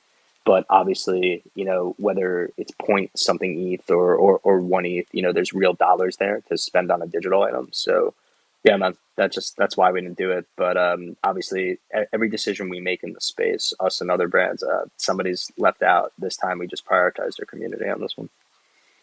Well, yeah, I just wanted to become part of the community. Yep. That's just what it is. Kind of being left out because I didn't hold a clone. I still don't, but One of I our guess one of our most active members, Drake. Correct me if I'm wrong, Frank. Right? Like Frank still doesn't own a clone to this day, right? No, Frank got a couple. You got a He's got couple. a No, couple now. but it took him a while, though. No. Yeah, Yes. we had a Frank X for a good 6 months. Yeah, I think, and this has been the mantra for a while. I mean, this goes back to, I don't know if he's still in the space. ETH is here, so shout out to ETHLorian. I saw that Alts was in here too. But a lot of the spaces that I was on with these guys before I even joined Artifact, the mantra was like clone or no clone or whatever item you have, just like coming to a space and wanting to learn and want to be a part of it. Like you're very much part of the community, right? I mean, like a profile picture is a profile picture, right? Like there are a lot of people in this stage right now who own clones, but like aren't rocking them as their PFPs, right? And like whether they buy stuff or they don't, like you can still be a part of the culture and be a part of the community just by showing up. So that was what Bad Take was about when Dre and Compound were hosting it every day, right? Like educating the people and just like inviting people in. That's the type of shit that got somebody like Frank to want to buy something. But yeah, man, obviously, like it's human nature. If you own something, if you actually own something, whether it's digital or physical associated with it, like you feel like you're that much more part of the community. yeah, you bond But with it. Yeah, but what I would say though is like with Artifact from day one, like the mantra's always been like you don't have to own anything in order to like be a part. And I think like to back that up, right? Because I know that's a cheesy, fluffy thing to say. We always say that we're a creator-led org, right? But that we have put a lot of content out on YouTube and through our creator pages that encourages people to learn, right, about a lot of the skills that people like a Harlan or a Tristan have on our team in order to become the next wave of creators, right? So even not owning something, a lot of what Artifact has been about is trying to enable that next gen of creators, even without owning the NFTs. So we try to back that up. Again, obviously, human nature. We want to own something in order to feel part of it. But hey, man, just follow what we do, and hopefully, if you still want to buy an Animus or something comparable, that you can do that. And if not, like I don't think anybody's going to think you're not part of the community if you continue on a vibe and fuck with the culture that we're trying to bring to life. It's probably a man, that good means a time lot. to jump in and say that there's the Alien King, right? That's a free asset that Yep. anybody and everybody can use. Yep. And it was Day After for the longest time who rocked the Alien King as his clone, right? Because it's a community given asset. So for I can't remember who was talking, but that's always an option, right? The files are available for you to create with, and you can rock the PFP honestly, right, without anybody saying anything in the meantime until you either pick up your Animus or pick up your clones. So just something to think about, just not just for you, but for anybody else. That asset is available. Something that again Artifact gave to anybody coming in, so that they can feel even more so part of the community until they get their own asset. But Yep. just don't take any other clone besides the Alien King, because if you do, Boo coming at your neck and he ain't playing with you. We should have got like a referral code for Bad Take for all the damn clones that came through after they put the Bad Take. Man, we should got a percentage or something. What Compound now fucked up on that one. Royalties are dead. You can't get paid.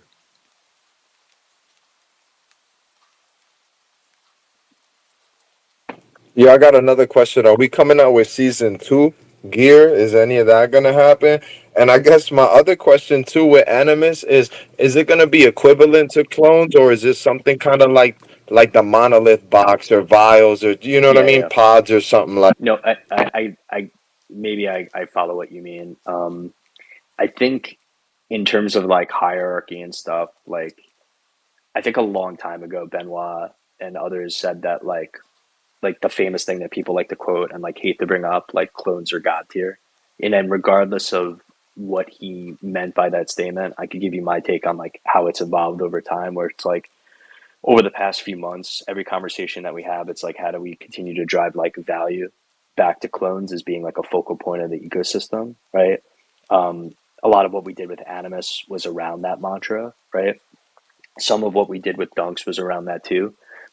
I know some people question the strategy on Dunks just because uh, the value that we created for the Dunk token itself in terms of access to all colorways compared to the CloneX colorway for clones, right? But this it's a learning process in terms of like how we think about all the tokens in our ecosystem and how we continue to think about clones. But clones are a focal point, Animus are a focal point, and they're both important, right? Not in terms of like, oh, this is going to be the most valuable thing to have in your wallet now and forever. Like, I'll never talk like that because I don't encourage speculation like that. But they're important in the sense of if you want to own something with Artifact and you believe in digital identity and sporting that and the value that comes with that, then both clones and Animus are important. Thanks for answering that. Yeah, no problem. All right, maybe we call it with one more if anybody else wants to get to Bro, the last word. my bad. My brain works a little slow because I just smoked up. But I got another Love it. question.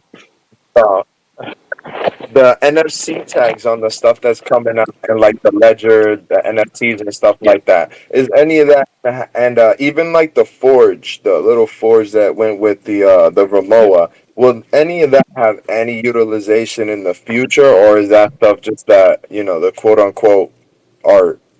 Yeah, I mean, it's to me, it's a difficult question to answer because so many people have different expectations of like what utility means, not just for Artifact, but in this space. And that's why I think this space is in like a really weird pattern right now. What I mean by that is it's like if you bought Remova, right, at a particular time, you got the suitcase and then the digital artifact to link to it, right? Um, and also we did a cool art mosaic piece that you got with that too. So that was that. And then what was the other one you mentioned outside of Remova? Sorry, man. You said something else, right?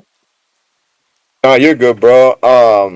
The NFC tags on like the egg coming Yeah. out. My bad. So Uh, there's two things, right? One is it's just like the digital physical aspect of it. It's like you can show that like you have the thing by showing that you have its digital counterpart. The other thing is with a lot of this stuff, right? There are 3D files that come with it, like Remova. Sometimes we don't make the 3D files. Like the egg one, it's a weird one to make the 3D files for because there are actual like digital Animus eggs out there. But yeah, man, it's about a lot of it. It's about the world merging aspect of it in terms of showing the authenticity. A lot of it's about having 3D files that you could bring into environments. Um, and owning the physical thing. So those are three forms of utility right there. Beyond that, it's really choose how you wish to sport the physical and the digital in all environments. And I think a lot of projects, no one has the best answer for it. Not because the answer that I'm giving is a bad one. I just think everybody has such a different expectation of like what a token should do for them, right? So hope that clears it up.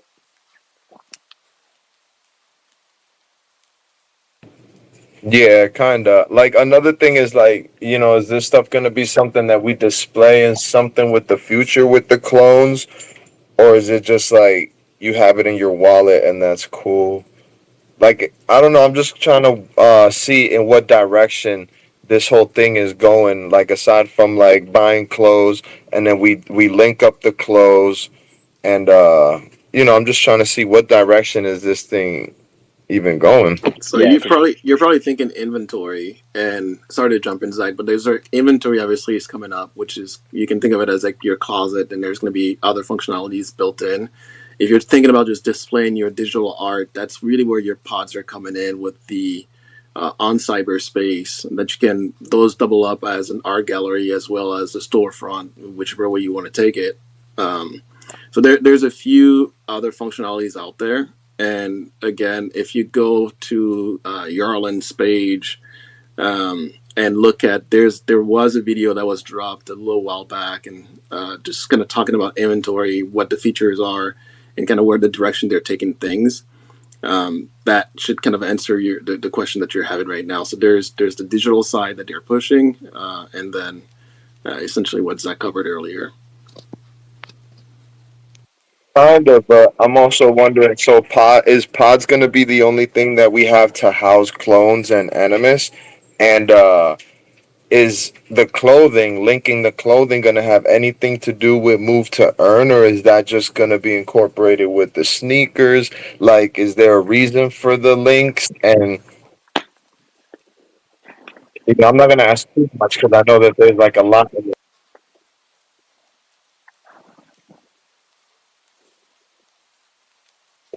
future, but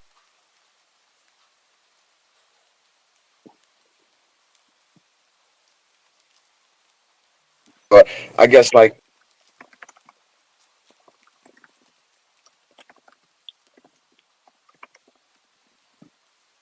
Yo, is he speaking out for everybody, or is this just me? The He's Cricket Yeah, breaking Mobile up So customer is you have great. pod time zip to reach. Yo, you just gotta wait till you're able to download your conscious to the Matrix, and you'll be able to use all for this. us basically for It's that Cricket Solana phone. like a clone home? Oh, yo, we can't hear you, bro. You're breaking up really, really bad. Yeah, you super tweaked out, bro. Did you say That's cricket Solana phone? Or is there works of like we're Yeah, heading that's the somewhere, right? Because collab we that's don't just know we because we're need. leaving Oh because my the planet got blown. oh,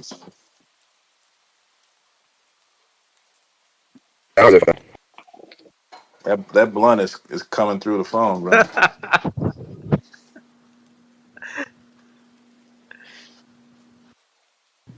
Yeah, so I think from what I caught off of all that, we landed on a new planet. We don't know any more than that. As far as like how does everything link, doesn't link, or what it does for move to earn, all of that stuff is TBD. Zach is probably not going to answer that right now because he hasn't all night.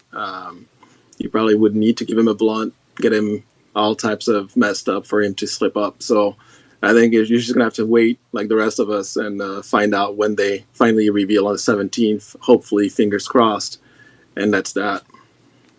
Yep. Well said. I'm gonna I'm gonna end it, fam. I know I'm rusty on my hosting game, but it was good to get a forum together, everybody to speak. I want to do more of these. I'll keep it as honest as I can in terms of what I can and can't say. And yeah, it's just fun vibing and talking. I know some people were messaging me both in DMs and on Twitter. It's like, man, like we have a fun talk with Artifact. For me, with a lot of the people who keep showing up, I think it's also important to create a stage and a space where people can like share their thoughts and like the rationale behind why. So if people think that some people are talking for too long or some takes are too harsh or they sound too harsh, sometimes it's just good to have the fam speak because we don't we don't speak every day. So I think the more we do these, the better the conversations will be. But I did DM Baron, told him I'd talk to him more about my take. For anybody who caught that, I think he's 100% spot on with his feelings and his approach. My thought wasn't about disagreeing with the tardiness of the announcement timing. It was more so just his overall approach. But Artifact has to work on their approach too. So with that said, I'm gonna call it. And hit me up if you guys have questions about anything. I'm always an open book and try to answer the best I can. And maybe the next space I'll do is after July 4th. But yeah, man, we'll keep digging into QC for Animus, and we'll keep everybody posted. And I'm confident we're gonna make the next time, because if not, I don't know what I'm gonna do. I gotta think of a good movie reference, Dre. Let me You're jump gonna in and drop me say a this, Murakami man. clone if you don't We'll make make it. That's what you're meaning to say. I'll get a Murakami Chicago's clone. like, I can think of a good one, but Let me Don't jump make